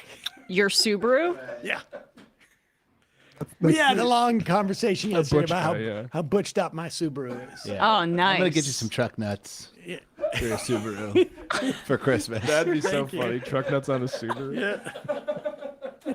I would guess that that's never been done before. Truck nuts on a Subaru? I mean, you could be I the got, first. I got mud flaps on the back, like with like a woman and like the Or it says sunbathing back or off something. with Yeah. Yosemite Sam on it. Exactly. There is a Subaru with truck nuts on r/Subaru, so, but it would still be funny to put it on Sam's. So yesterday, we read Donald Trump's Truth Social post in reaction to the murder of Rob Reiner and Michelle Singer, is it? His wife. His wife. He basically reveled in it and said that he had Trump derangement syndrome. Yeah, he said It's what that killed him. He at that point, I think it was at least his son, or I should say the Reiner's son, was taken into custody. He has had a long history of both substance abuse and emotional issues. One can only imagine, absolute horror show. Awful. And like Emma said, Donald Trump goes on Truth Social and ostensibly says like I have it. It's just so deranged. I just want to, like, a very sad thing happened last night in Hollywood. Rob Reiner, a tortured and struggling but once very talented movie director and comedy star, has passed away together with his wife Michelle, reportedly due to the anger he caused others through his massive, unyielding, and incurable affliction with a mind-crippling disease known as Trump derangement syndrome. I mean, the level of narcissism, sociopathy, the moral decay that he has dragged this country all down to for like 10 years at this point. I mean, he has had such a corrosive impact on not just even our politics, but just our society. It was really, really nasty stuff. I mean, what's the problem with young men is a large part, this is the model they've had for the last 10 years. Leadership matters. Like, it does. And, it was pretty clear, I think, that the reaction to this was going to be problematic for him. And not like the normal one, because it was such a horrible tragedy. And I think most people can relate to having problems in their family, and because they're not sociopaths, they have empathy for other families that have problems. Now, Donald Trump clearly has had problems within his family. I mean, God knows. Maybe only God knows the depth of those problems. But because he's a sociopath, he has no capacity to empathize with other people having those problems. So they asked him again yesterday. This is after people probably have had an opportunity to go like, hey, boss, maybe. Hey, yeah. They asked him again, and he doubled down. President, a number of Republicans have denounced your statement on Truth Social after the murder of Rob Reiner. Do you stand by that post? Well, I wasn't a fan of his at all. He was a deranged person as far as Trump is concerned. He said he knew it was false. In fact, it's the exact opposite, that I was a friend of Russia, controlled by Russia. It was the Russia hoax. He was one of the people behind it. I think he hurt himself in career-wise. He became like a deranged person, Trump derangement syndrome. So I was not a fan of Rob Reiner at all in any way, shape, or form. I thought he was very bad for our country. Yeah. Okay, now, very easy for him not to have said anything about it in the first place. But this is, I will tell you, this is, I think, a function of his dementia. Because I just don't, I mean, he is not a completely unsavvy politician. I mean, remember the Ruth Bader Ginsburg clip with the Elton John song in the background where he performed sadness about her death, right? Like, this is who he is in private, and he is increasingly unable, but I think maybe due to his, dementia or health stuff, but also the pressure since the Epstein stuff. He's unraveling a little bit. Well, those two things aren't necessarily mutually exclusive. Right. Like, I can tell you that in my own experience that with family members, that any type of like stress can exacerbate, the progression of this stuff. Yeah. And I actually think that, like, with Ruth Bader Ginsburg, she never said anything publicly against him. I actually think that he may have had some measure of sympathy, but this is just like he has lost a certain cognitive ability. And we predicted yesterday that this was going to be a problem for him because, I mean, to be frank, in terms of like, even with his people, like, he's going after a white person. And he's going after a white person who made movies that people liked, like, Harry Met Sally. And The Princess Bride. I mean, his whole demo of white man loves Rob Reiner movies. I mean, everybody loves Rob Reiner movies. But that's the prime nostalgia piece for his kind A of... Few Good Men? Are you kidding me? Yeah, or his Gen X, cohort. And I don't think everybody's as online as he is, Yes. or as searching, who's, this is Donald Trump resenting that a famous person was so vocal against him. Because, like in the same way that he was so upset about the New York Times, Yep.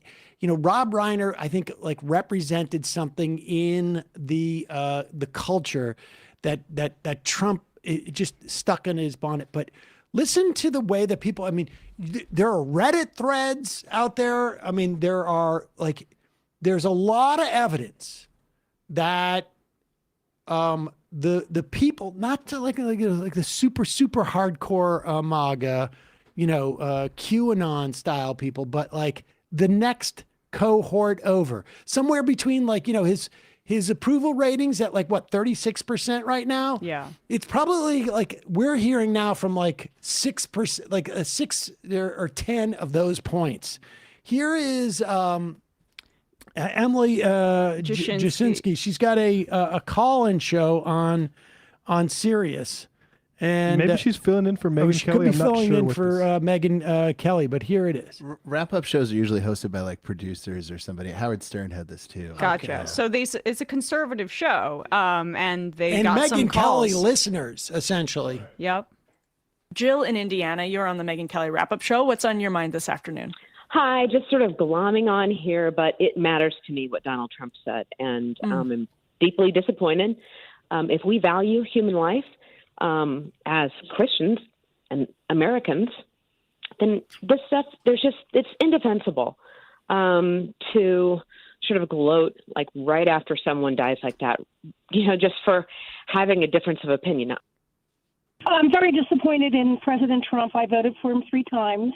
I still love him as my president, but it was wrong what he did. He should have just kept his mouth shut after the first paragraph. I don't know why he had to bring that up. It was a tragedy, and I didn't like Rob Reiner as a person. Politics, he was really, really sometimes very virulent in what he was saying about the right, and particularly about Trump too, of course. However, I mean, it really hurts me to the core what happened to him. And I think as a human being, anyone has to be just sad about what happened and not bring politics into it. And Trump just doesn't know when to stop. I would just like to say that we have a God-fearing president, and he talks about the power of prayer and praying for victims and on and on and on. So let's act like that, President Trump. I voted for you. This is the most sacred season of the year. Turn the other cheek like Christ would.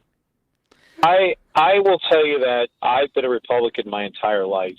I voted for Trump twice. I don't consider myself a MAGA Republican, but I do consider myself a conservative.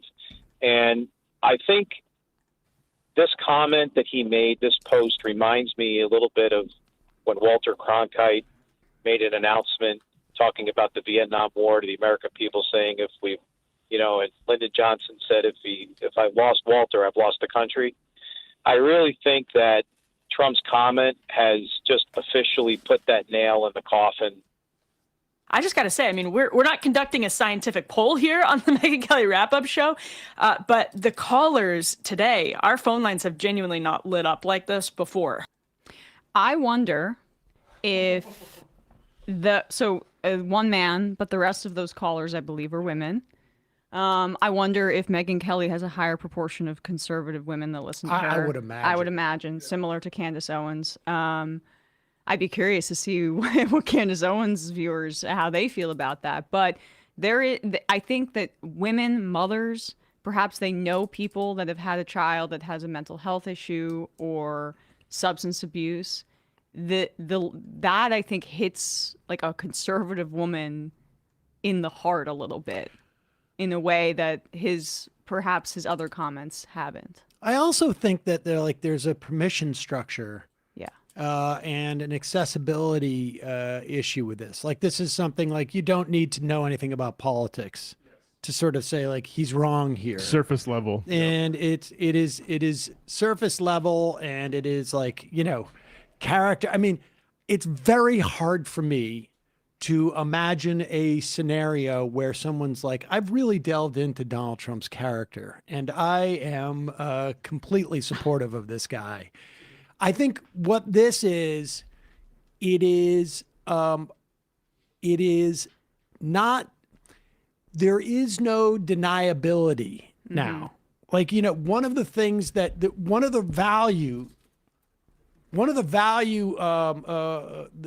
values to conservatives in having, you know, what's that guy's name? Thomas Sewell, or, you know, like having, you know, black icons in the conservative movement, or having women icons in the conservative movement, is they provide a deniability about the sort of racism or misogyny that is built into the ideology. And this type of thing also sort of tears away the veneer of like sensibility. But Epstein, it's a continuation of it too. Like an insensitive, but with women. But wait, let me just finish this. Oh, okay, sorry. The past like 2 or 3 months, outside of like where it's gone with the conspiracy, you literally had people arrested and visited by the authorities because of what they said about Charlie Kirk. Yeah. And so there was like a belief system that we are more civilized than the left. And this, you know, despite the fact that Donald Trump, and this just sort of like destroyed their whole cover. And it's almost like the fact that like having to look in the mirror and see like, oh, wait a second, that's not who we are. This is why the reaction, I think, is so strong. Well, I think in terms of the personal nature of it too. Can we go to the second chart here? This is a point I want to make about the Republicans here. I think the Epstein thing is connected with the women maybe being now openly critical of Trump, right? Where you have also those Republican women in the House who spoke out about Mike Johnson and their lack of comfort, I guess, with like these victims who have been harmed. But that number on Trump's handling of the economy here, where you see that he's actually lost support with Republicans, 9 points from this AP North poll from a few days ago. He was at 78% with Republicans on his handling of the economy in March, and now it's down to 69%. And I do think that like his pettiness, his focus on being so vindictive,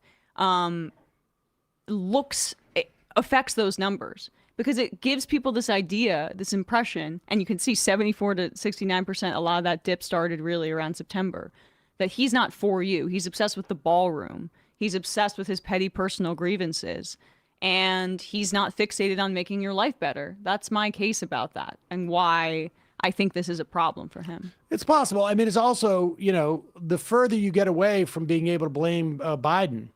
I mean, I think all of these things probably combine into it.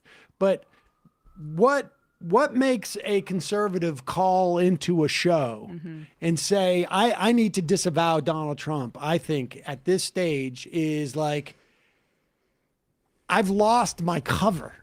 Yeah. Like I've like all the stories I've told myself about how the left is so vicious and with Charlie Kirk and blah, blah, blah. I've lost that cover when my president basically comes out and is so explicitly horrible about something like this. I mean, this is the acceleration of the trend that started in his first term when his popularity dipped and people would start complaining, well, Like, I don't like everything about Trump. I don't like his tweets. Right. And the That's thing what he we tweeted said about- yesterday. He's Exactly. like, that was like the big focus testing Right. group was like, I wish he just would lay off the Twitter. Because I can't present myself the same way when he does that because it reflects upon me.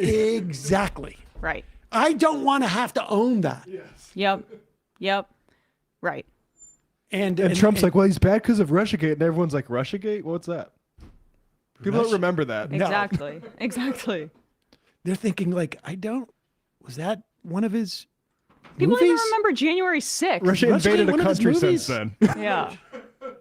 Is that the one with the few good men? Yeah. Yeah. It'll be interesting to see if like Trump like triples down on this. But in the meantime, No, he will. Yeah, of course he will. I also suspect there could be another round of like serious turmoil in the White House.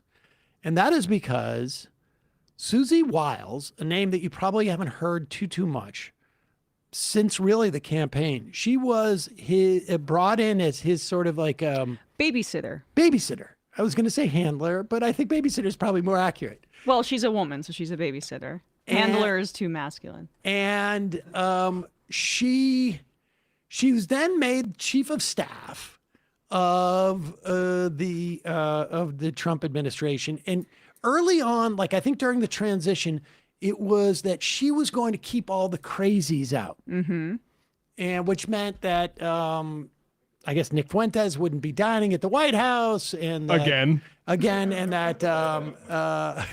and that Roger Stone wouldn't be, having Bare-knuckle swinger brawling in the parties front at yard. the swinger parties in the house, and et cetera, et cetera. Who knows what that was supposedly meant, and so she gave 11 interviews to Vanity Fair. Unbelievable. And apparently, I don't know if this is true or not, did not realize it wasn't on the record, the interviews. Off the record. No, she thought it was off the record. She didn't realize it was on the record. Yes, yep. And this is a write-up of the interviews. Over the course of 11 interviews, Ms. Wiles offered pungent assessments of the president and his team. Mr. Trump, quote, has an alcoholic's personality. Now,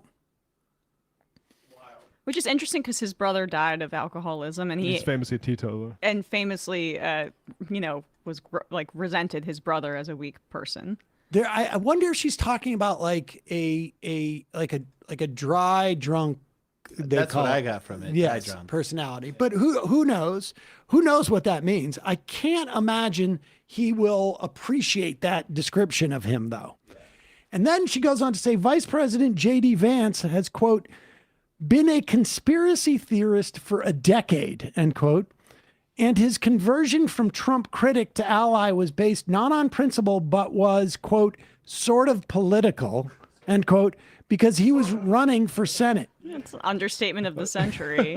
Elon Musk is, quote, an avowed ketamine user. And I don't know what that means.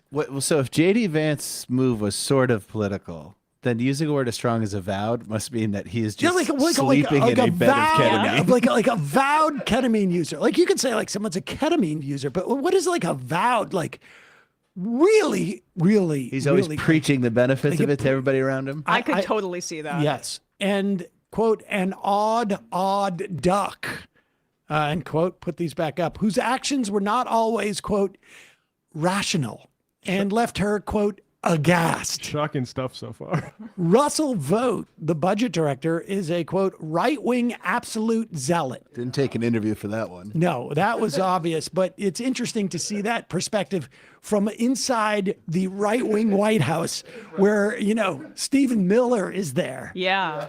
And Attorney General Pam Bondi, quote, completely whiffed in handling the Epstein files.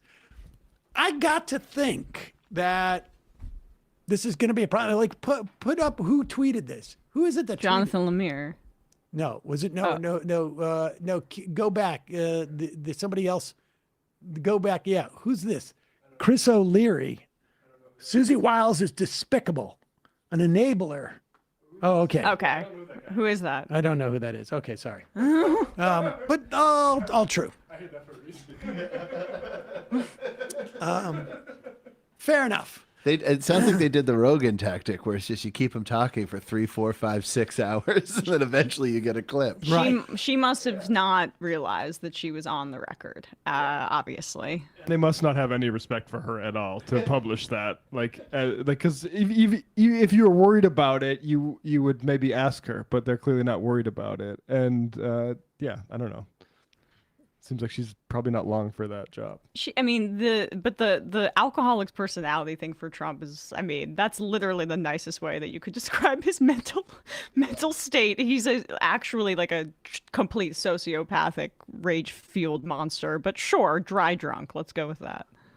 It's sort of stunning because her whole sort of like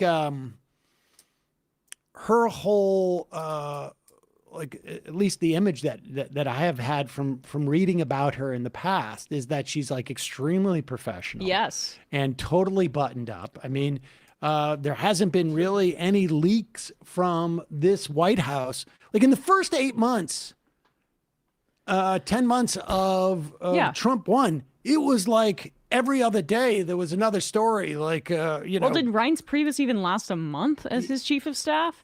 It's the fact that she was going to keep the crazies out. Just let's go back in time for a second to like 9 or 8 years ago to just think about what constituted crazies in that White House. Like Rex Tillerson was a part of that administration. Yep. Who were the crazies there? I'm trying to think about Steve it. Bannon? Yeah, but like they had so many more traditional Republicans that were a part of that administration. Well, they Mad had Dog a bunch Mattis. They had a bunch of crazies, but the problem is they also had sort of like a mixture of old school, crazy Republicans. And those guys were the ones who told on the other ones. Exactly. They all had, basically people who, if it weren't for Donald Trump, would have no, what's his face? No career. Hegseth would have been fired now by his, on Fox because of whatever, the drinking on the job or the assault or whatever. He'd be on his 5th marriage by now. And all these people. They went from half calf to trucker speed. Exactly. Yeah. Yeah. Let's should we take some phone calls? Whatever you like. Susie is Pat Summerall's daughter? Really? Is that true? That's crazy. I think we should do 7 if we have time, just because it's so cynical. Oh yeah. Okay. Let's this is Benjamin Netanyahu. Again, it's so cynical and so dangerous for Jews around the world for him to say this kind of stuff. It's sort of disgusting in some response. I wish he's inflaming this guy was not anti-Semitism. allowed to respond to these things. He is not a spokesperson for Jewish people. He's a spokesperson for Israel. If his policies were ostensibly meant to keep Jews safe around the world, guess what? Massive failure. Well, it can't be his failure. It's the failure, apparently, according to him, of people that, God forbid, support Palestinian self-determination. Your call for a Palestinian state pours full fuel on the anti-Semitic fire. It rewards Hamas terrorism. It emboldens those who menace Australian Jews and encourages the Jew hatred now stalking your streets. Anti-Semitism is a cancer. It spreads when leaders stay silent. It retreats when leaders act. I call upon you to replace weakness with action, appeasement with resolve. Instead, Prime Minister, you replaced weakness with weakness. Just so you know, that's him basically blaming in the 24 hours after this horrific attack at Bondi Beach or Bondi, I'm not sure how to pronounce it, but this attacking people celebrating Hanukkah, anti-Semitic, horrible crime. That's Benjamin Netanyahu scolding the Australian Prime Minister because Australia recognized the Palestinian state and blaming that attack on that on doing so. I mean, it's beyond parody. He should check in with his buddy Lindsey Graham, who seems to be blaming somebody else, not even associated with Australia. Do you imagine? But here is clip number 8. This is Lindsey Graham on Fox News yesterday. Obama and Biden have a lot to do with this. I blame the terrorist. But Obama allowed ISIS to come about when he withdrew from Iraq. Trump destroyed the caliphate, killed Soleimani, and got out of the Iran nuclear deal. And the dumbass Biden, the biggest dumbass on the planet, withdrew from Afghanistan, obliterated our borders, and rejoined the Iran nuclear agreement, making the Ayatollah flush with cash. Pause it for a second. First off, he did not rejoin the Iran nuclear agreement. I wish he had. ISIS is nowhere near Afghanistan. And this happened in Australia, which is not in any way impacted by our borders in America. He blames our withdrawal from Iraq on creating ISIS, which is it's actually the opposite. It was our illegal war in Iraq. Should have made Iraq a 51st state. ISIS. Yeah. Yeah, but get drunk for 25 straight years and see how you feel about it. Oh, yeah, that's true. He's got more to say, guys. Obliterated our borders and rejoined the Iran nuclear agreement, making the Ayatollah flush with cash. And you're wondering what we're dealing with. Trump had him in a box. He killed Soleimani, the chief architect of terrorism in Iran. He destroyed the caliphate. He had him in a box. We had the Abraham Accords where people were recognizing Israel, and dumbass Biden comes along and tears it all up. And now we're fighting these bastards again. Obama and Biden have a... Oh, he desperately wants another war. He just doesn't know where to attack. I guess we go and land on Bondi Beach. Like what? Like he doesn't know where to. Like where are we supposed to attack? What time was that? Did he have dinner? I know. Strange delivery from our boy there. In 2015, Lindsey Graham, there's video of it, but the quote, it just stands on its own. If you can't admire Joe Biden as a person, then you probably have got a problem. You need to do some self-evaluation. He is as good a man as God ever created. Lindsey Graham said this? Yes. I mean, well, it's 8. This is just like, I wonder if he's just trying to take, God knows what he's doing. But that's both Netanyahu and Lindsey Graham are doing the same job there, by the way, trying to use this horrific crime in Australia as a pretext for more militarism in the Middle East, whether it be by supporting Israel's genocide or whether it be by Lindsey Graham's crown jewel going to war with Iran. It's the playbook, and it's disastrous, and it's the one we followed after 9/11, and it's horrible that we did, and we should learn something from this instead of just and I think maybe hopefully people understand how inappropriate it is to turn this tragedy into Israeli propaganda.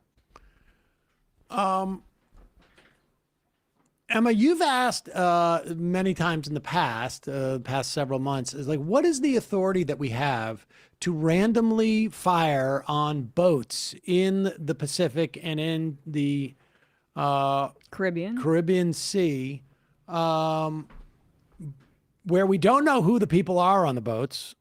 We don't know where they're headed, or to the extent that we know that we're headed. I mean, we know that at least on September 2nd, that boat was headed to Suriname. And then to the extent that it had any drugs, this is according to the U.S. military that issued the orders to blow up this boat, or I should say responded to the orders, that to the extent that there were any drugs, it would have gone to Europe.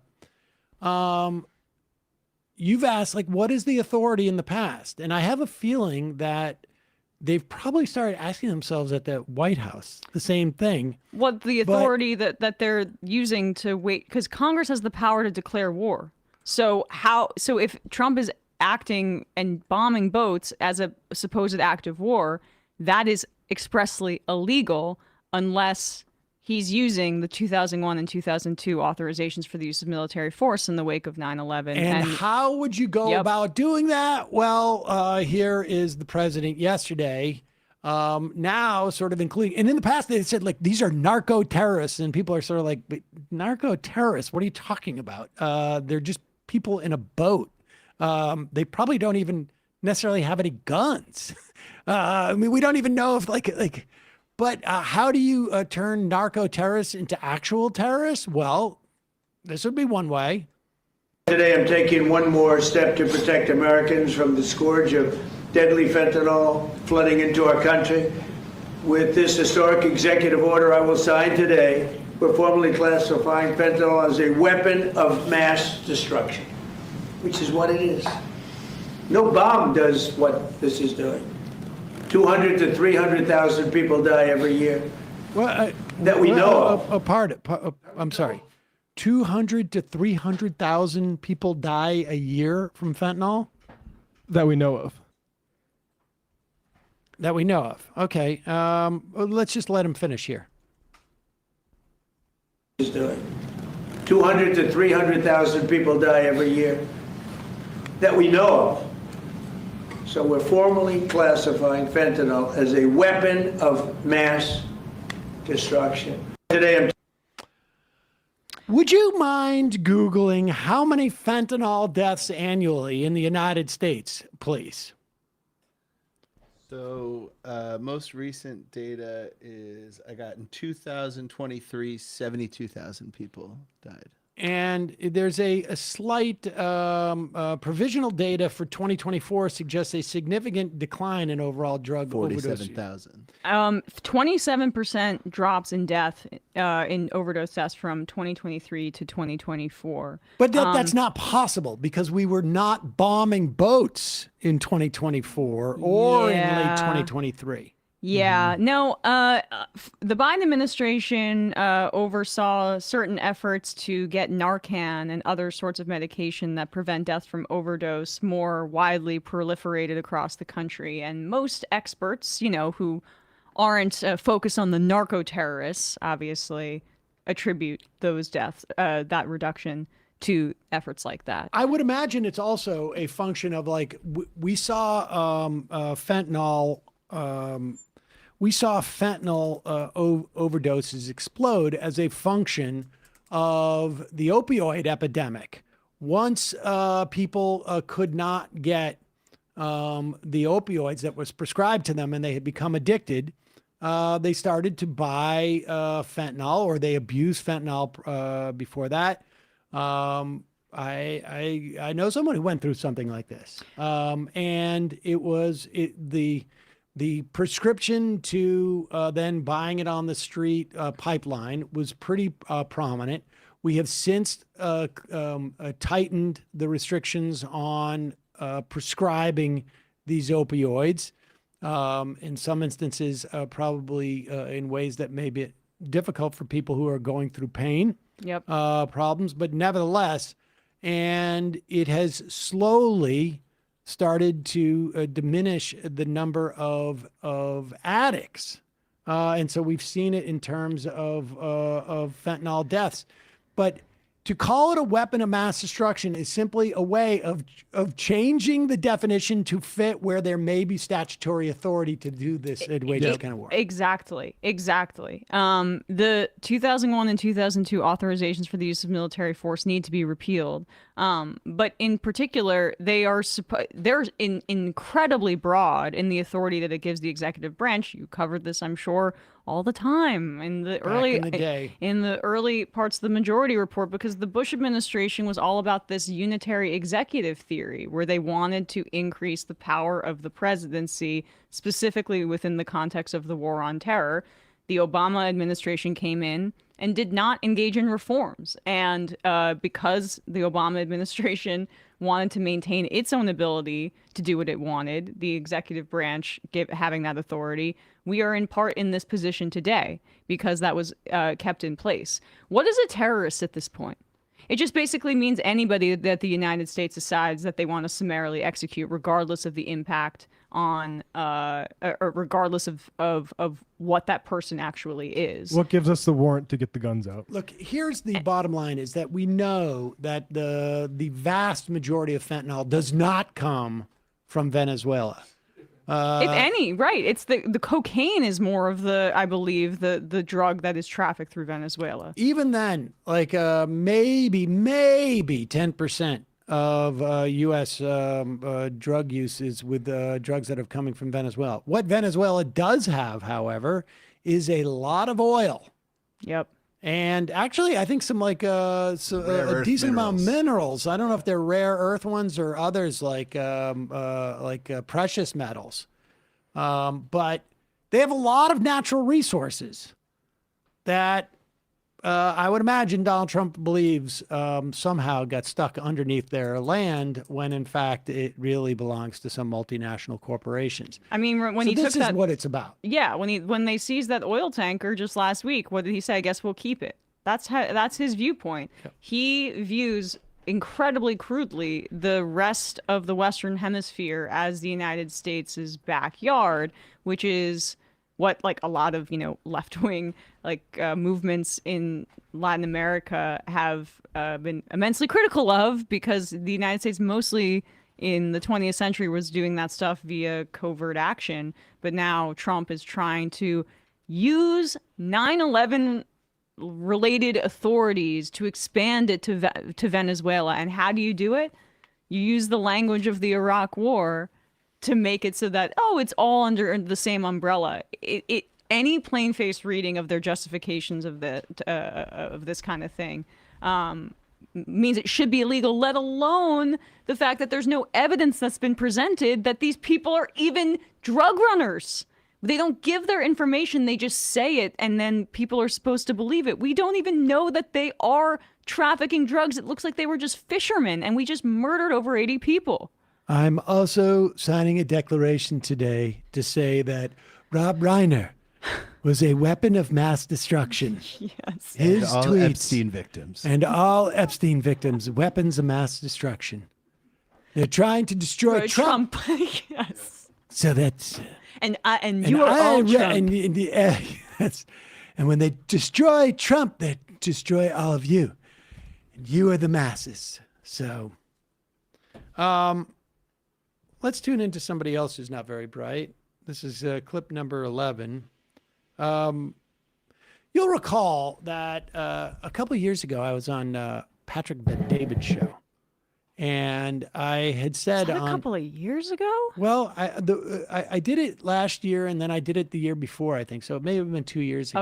Okay. When I did Patrick Bet-David's show, and I said that we should have a 90% marginal tax rate for, I chose $3 million because that's basically where it was in today's dollars in the 50s and in the early 60s. Every dollar you made over $470,000 was taxed at a 90% rate. And we had the greatest economic expansion of this country's history. I'm sure in part because it was in the wake of World War II. But the point being that the taxing did not in any way inhibited it whatsoever. And in fact, we had the least amount of wealth disparity and there were still problems, of course, at that time, but it showed that level of taxation was completely sustainable. And Joe Rogan really took issue with that. He said some idiot was on PBD. He knows my name. He just didn't want to say it. And he doesn't know anything about making $3 million a year.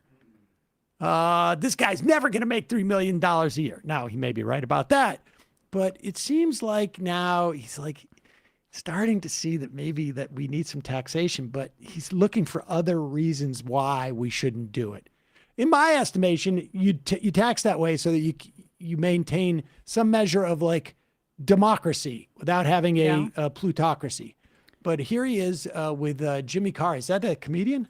Yeah, British comedian. Okay. Right. Good luck. A weird political ploy, too, to look to the wealthy people and say they're the problem. They're your problem. That's the thing that people will do to the proletariat, right? They will tell them the reason why you're in this situation today is because of these greedy people aren't paying their share. These wealthy, if they paid their share, like, where's it going to go? I'm sorry. I just want to weigh in for a sec. It's amazing that he is making the argument, if you just took out wealthy people and put in immigrants, that's the cynical fascist argument that the Trump administration is currently deploying. And it's a lie. What he's talking about is truth.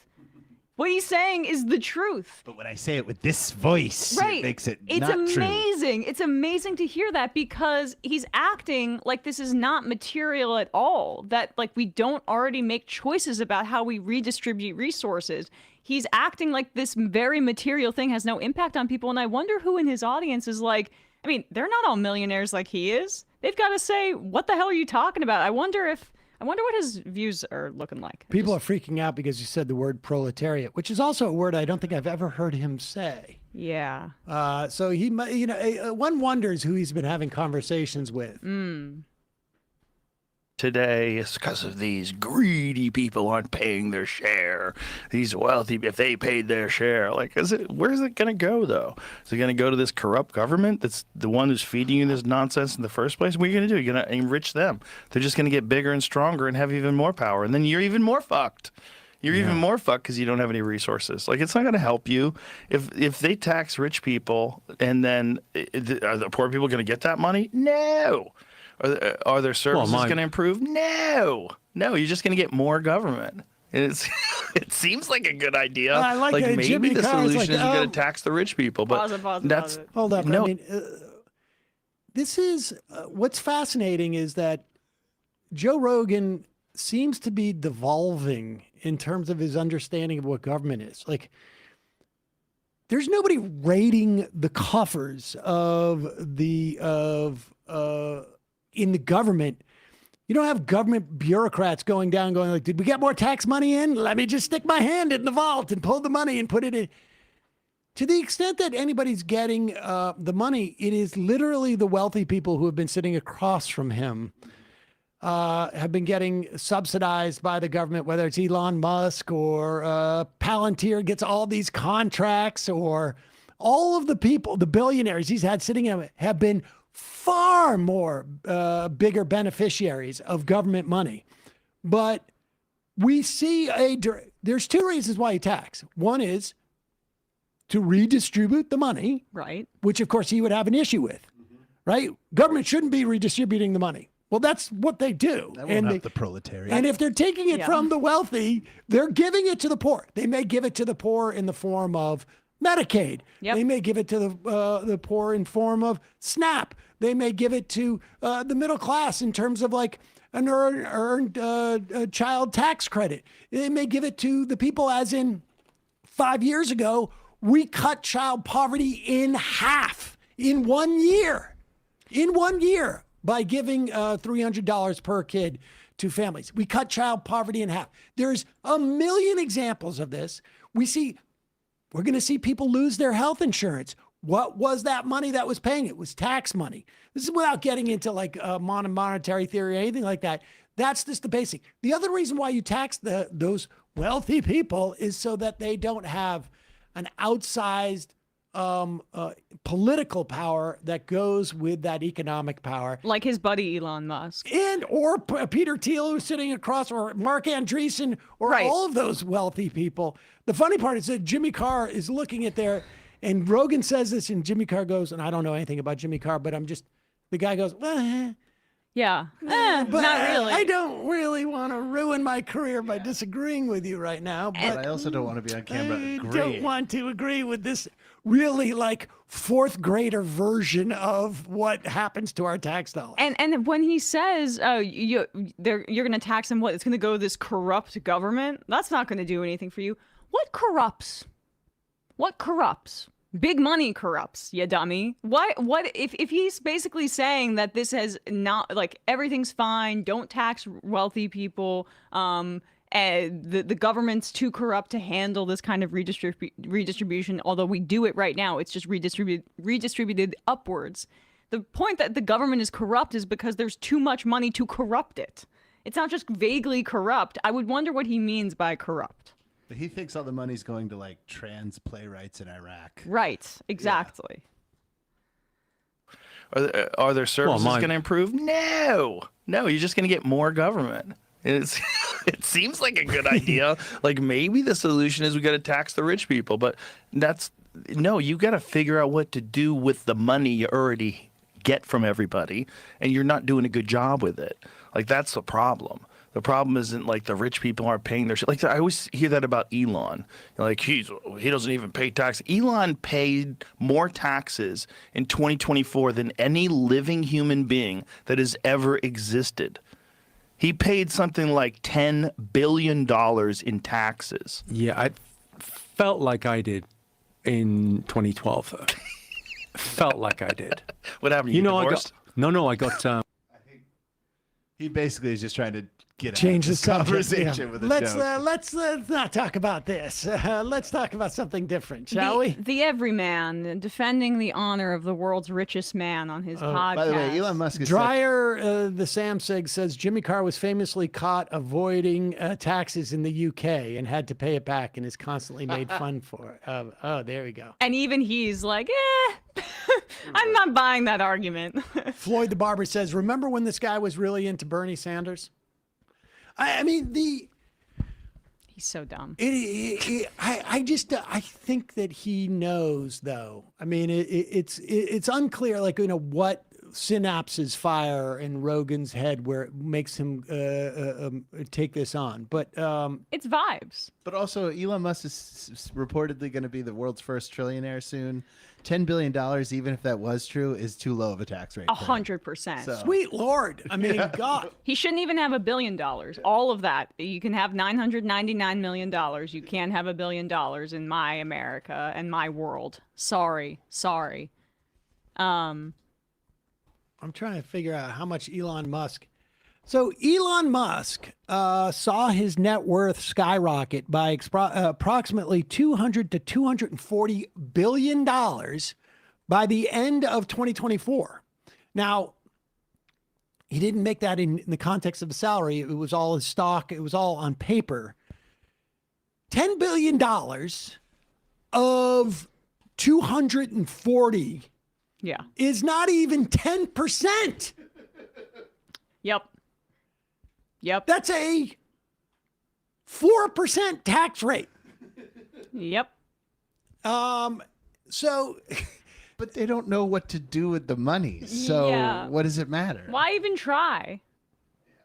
Now, it's quite possible that, it was on paper. He didn't actually make that money. But of course, he goes out and he takes that paper and he borrows against that paper.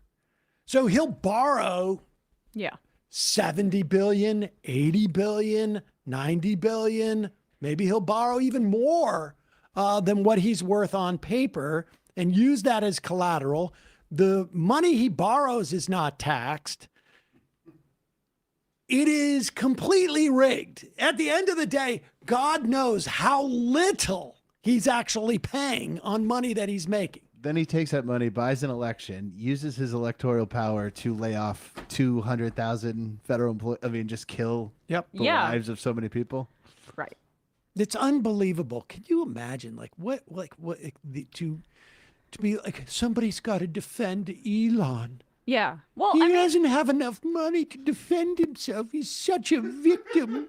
He's phoning Such a victim. Yeah. I'm going to be the knight in shining armor for the richest human being on earth who has so much money. wants to go to Mars just to figure out what to do with all the money. Tough he doesn't guy. have room in his bank account, so he has to go to Mars to spend some of it down. I mean, I it's think just so like good. Rogan, he's reached this level of wealth where God, he's one of those bunker boys. He's one of those bunker guys. Like he has way more in common with Peter Thiel and Mark Andreessen than he has with literally anybody that listens to his podcast. And you know, we've talked about those Theo Von, like the Schultz and Theo Von now kind of being pro Mamdani, and then you see how does that make sense given how cozy you were with Trump. Those guys, I think, were like Rogan when he was into Bernie, if back in 2016 or even 2020. They are riding the vibes of their audience, but at this point, Joe is so insulated and so isolated from regular people that he's not even. I feel like he's not even captured by his audience right now. He's so financially captured because of the scale of the deal that he got with Spotify that it's about the billionaire glazing hour at this point. Yep. Let's play this clip from Alex Karp. This is this is several weeks old now, but it's worth following up on because here you have Joe Rogan, ostensibly the working class hero. The everyman. The everyman. And who is he empathizing with? Well, of course, it's Elon Musk, right? Mm-hmm. Like, he doesn't say, like, we need to tax more so that we can, I don't know, provide universal childcare or universal pre-K or single-payer health insurance or to guarantee paid leave for the working class. No, he is empathizing with the idea of like how attacked Elon Musk is and how attacked people like Peter Thiel, Alex Karp's boss, and maybe even how attacked Alex Karp is. Like, you got to give more, take more of their tax money.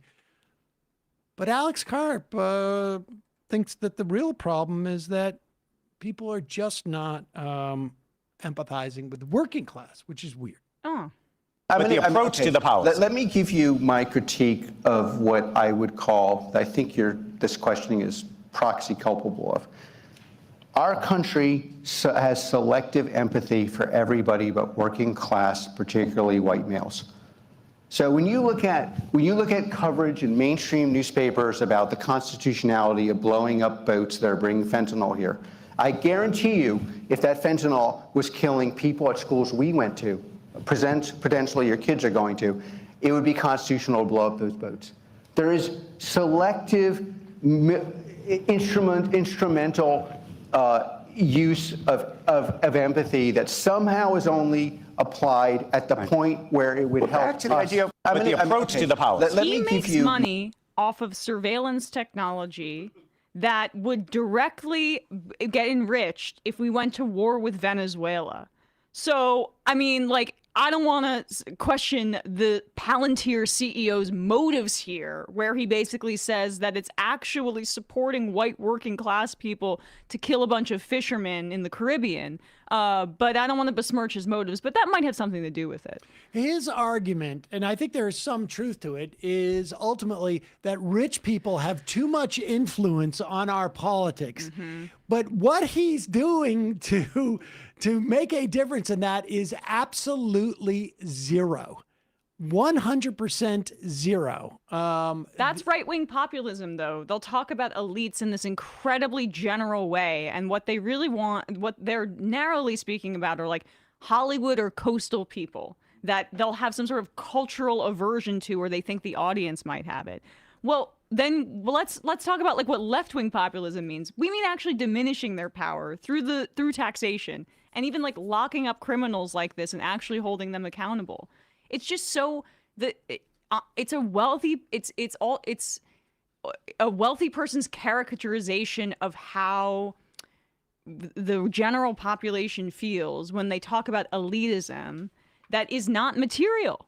Like he's even talking down to people as he's saying that everybody else is talking down to them, as if people can't understand that it's the material problem. They have too much money. We don't have enough. We don't have health care.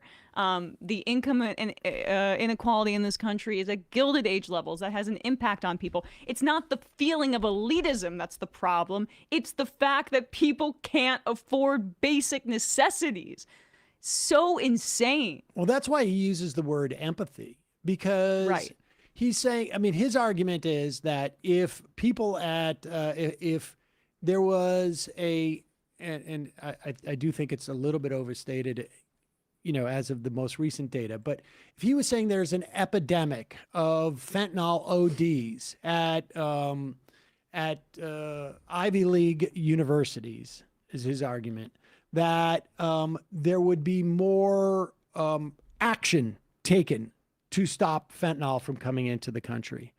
But he uses empathy because he doesn't want, as you say, any type of material response to this. Yep. For him, it is just aggrievement is the issue. And he wants to separate that dynamic from political power because he has that political power. He wages that political power to make sure that his class of people maintain that political power. There is an easy way for this guy to want to make our government more responsive to working class people. And that is to diminish the power of people who are jumping the line in terms of what is important to them. Power is a dynamic. It does not exist in a vacuum. There's only so much power that exists. And in this country, the vast majority of it is held by a increasingly smaller group of people because they also own an increasingly large portion of the resources and the money in this country. And so if he was really concerned about the plight of working class people, white or otherwise, he wouldn't talk in the terms of empathy. Because certainly, listen, you cannot say that black and brown people, black and brown working class people are not hurt by the fentanyl or drug overdoses. Of course they are. But he wants to make this a cultural thing rather than a material thing. And so he uses the word empathy as if like they're not getting, this is not a power issue, but rather like an attention and sort of like socialized aggrievement and social cachet issue. Because if he starts talking about it within the context of power or materialism, he is got to look in the mirror. And let's to blame the Democrats again. I'm sorry, but they enable this sometimes. Like for all the talk about inclusive language being Kamala Harris's problem, that wasn't the problem with the Democratic Party. The problem is that they don't make the straightforward material class-based argument more clearly enough, and it allows the void and the vacuum to be filled with kind of vague allusions to some sort of cultural elitism that's disconnected from the obvious answer.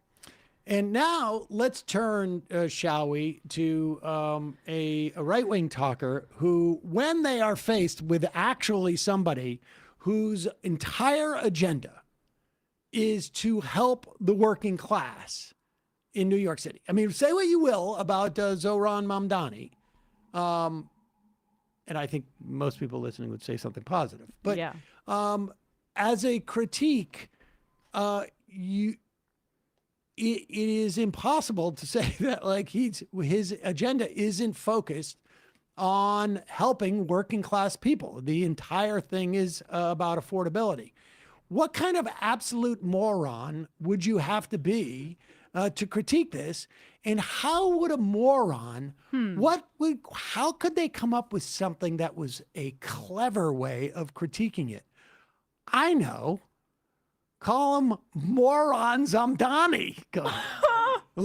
Zamboni. Here we go. I give you Dave Rubin, who incidentally, I know this is cruel for us to do, particularly when he's lost all his friends.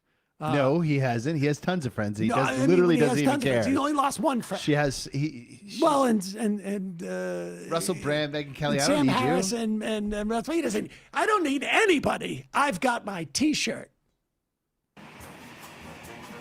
Good morning, New York City. 2 weeks ago, you made history by electing the city's first ever socialist mayor. But now the work begins. Welcome to the transition. On January 1st, you'll have a new mayor, and a new era for the city will begin. Remember how a few months ago he told you he doesn't need money for anything? Well, it turns out he does need money. Your money. And that's why I created the official Moron Zamboni t-shirt. Because if you voted for this guy, you're an idiot. None of the proceeds will go to New York City because I'm a pure capitalist. It's all going in my pocket to do whatever the hell I want with it. Actually, I think I'm going to buy the world's most expensive stamp. It's the British Guiana 1C Magenta, which last sold for $9.3 million. Good one. Help me make my dream come true at daverubin.store. Go ahead. I'm trying to think of what it would have been like to be in the room while they were workshopping and spitting ideas about this, and what's something that's really expensive that we could buy that is absolutely ridiculous. Boss, there's a stamp here that sold for 1.9 million.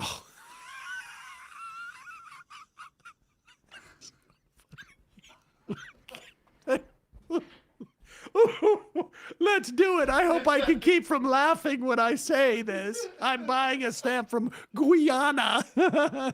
That hurt me in my soul. That was so bad. Oh my God. Also, did you notice the tense switching where it was Yes. he, and then it switched to I for no reason? I didn't understand that either. I also, what is Zamboni? Just because it starts with a Z, it feels like a hat on a hat, and I'm not sure Actually, if there was a if feels there were like any the hats. absence of a hat Yes, on the absence of a hat.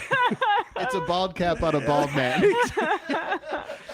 It's unbelievable. So it's a problem that New York City doesn't have funds for the transition. Why should he have to fundraise? Because New York City doesn't fund the transition. That's why. The Epstein Ballroom says this is Grok level comedy. I think we wanted to. Well, we weren't arguing about that, but I thought it was ChatGPT or Grok, but then AI would have gotten the tenses right. But they could have done two separate things and then combined it together. Why does he care that he's fun? Oh, it's because it's the critiquing it. He's from a capitalist. communist demanding your money. Gotcha. Yeah, right. Did he do the same critique for campaign donations, or I'm not exactly sure. It doesn't make sense. Yeah. Emma Vergonia Land says Dave Rubin stole a joke from Brewster's Millions, a 40-plus-year-old movie. I don't know. Brewster's Millions. Brewster's Millions was, I remember that. It was, I think Richard Pryor was in it. Oh, okay. Dave Rubin does not have his finger on the pulse of New York City doing that video down in Florida. There was just a poll from Siena Research on Zohran Mamdani's popularity. Across the state, Zohran has a 46 to 31% favorability rating. That's up from 40 to 40% last month. So if you want to draw a causal connection between the transition fundraising and his increase in popularity, turns out people like it. Obviously, that's not it. Well, they want him to do his job. Yes, but in New York City, he has a 61% to 23% favorability rating right now, up from 55 to 31% in November. So he is doing quite well, and I don't think those shirts will. I just have a sense. I accidentally cut off. There's actually a very whimsical button to this video. Oh yeah, okay, let's do that. Whimsical? Yes. Sure. Oh my God. Oh, gonna need that free healthcare. Oh God, that good stuff. You know what? Keep that part in. Yeah. Keep that part in. I think that was good. It was funny. Because Relatable. It was it's KY Fried KY says, hard to watch a diva flop this hard, especially in a merch drop video. Yeah. RFK ate my pet whale. I can't even lie. Moron Zamboni is actually pretty funny. Wyoming Ryan. Nope. The stamp is from a scene in Brewster's Millions. Oh, that's where it is. Oh, God. Oh, my God. You know what? How old is he? I think he was probably 1 when that movie came out. Chris Burdick, do you know what would be funny? If the Zamboni company issued his David cease and desist. Chipster in Worcester. It's a beanie on Tim Pool. Emma's Doobie. You guys have to make a shirt making fun of him for this. Like, I'm with the biggest Rube in NYC. Dave Rubin's former friend, John. Could you please get Dave to stop calling me? I told him I was only friends with him because my mom said I had to be kind to people like that in elementary school. Congressional baseball fan. Sam, call me a pendant. But Guyana is pronounced Guyana, just like it's spelled, or alternatively like Guy Island or Guyana. I see. J. Prade Topesi. Dave Rubin must be angling for one of those Twitter original animated shows. Elkman. While he was calling Zoran voters morons, he mispronounced the word magenta. Sam's tent pole. Brian is confusing pronouns and tenses. Dump Trump. Dave Rubin t-shirts say eat the rich. First person to third person, right. JD Pants. Can't wait for Rubin to steal more Richard Pryor bits. Noel from San Francisco. Dave's philately. Who is you? Some info for Dave. Trump is a billionaire who finished 2024 campaign with over $350 million in his campaign and was blasting emails out to your grandparents asking them to donate to his transition team. But it's noble if you're ripping people off, as long as you call yourself a capitalist. Couple more IMs and then we're out of here. Centrist spiral. Politicians are too busy insider trading to be bothered with embezzlement. Iowa Ryan, Mick Foley's cutting ties with WWE over Trump. Wow.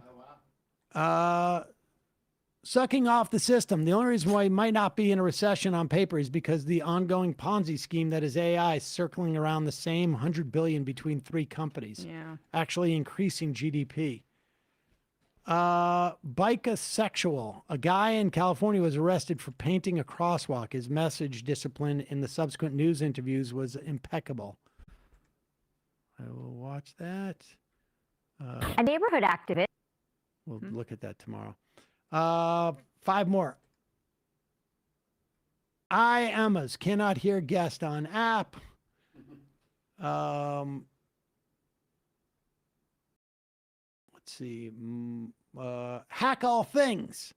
They care because the Reiners were old white people. I actually think that is part of the issue, is that they couldn't find a reason to not care. Yep. And also All in the Family is so important to that generation of that's true. Older Trump supporters. Yeah, I mean, When Harry Met Sally is the greatest rom-com ever. I think. Max Vax. Oh, can't hear guest. Okay, we got a lot of those. Matthew, Philadelphia. We need to start preparing physically, emotionally, and spiritually for the parallel confirmation hearings for Alito and Thomas's replacements in the next years if the Democrats take the Senate. Indeed. Well, I say no, you don't let anybody go up. It's too close to an election 2 years out. The traditional Republicans were the crazies. All right. 2 more. Tie worm. I'm taking a weapon of mass destruction, fentanyl, after a botched colonoscopy, weapon of ass destruction. The final IM of the day. You have to be minimum 50 years old, I think, to even send that IM in. Militant apathy. The fact that Wiles went to work for Trump after January 6th is insane. How does a serious person go to work for Trump? Good point. Matt, in absentia. Brian, Emma, great job today, folks. See you tomorrow. It might take all the strength I got to get to where I want, but I know somehow I'm gonna get there. I wasn't looking when I just got caught between the truth and the lie bar. But finding out won't make me feel any better.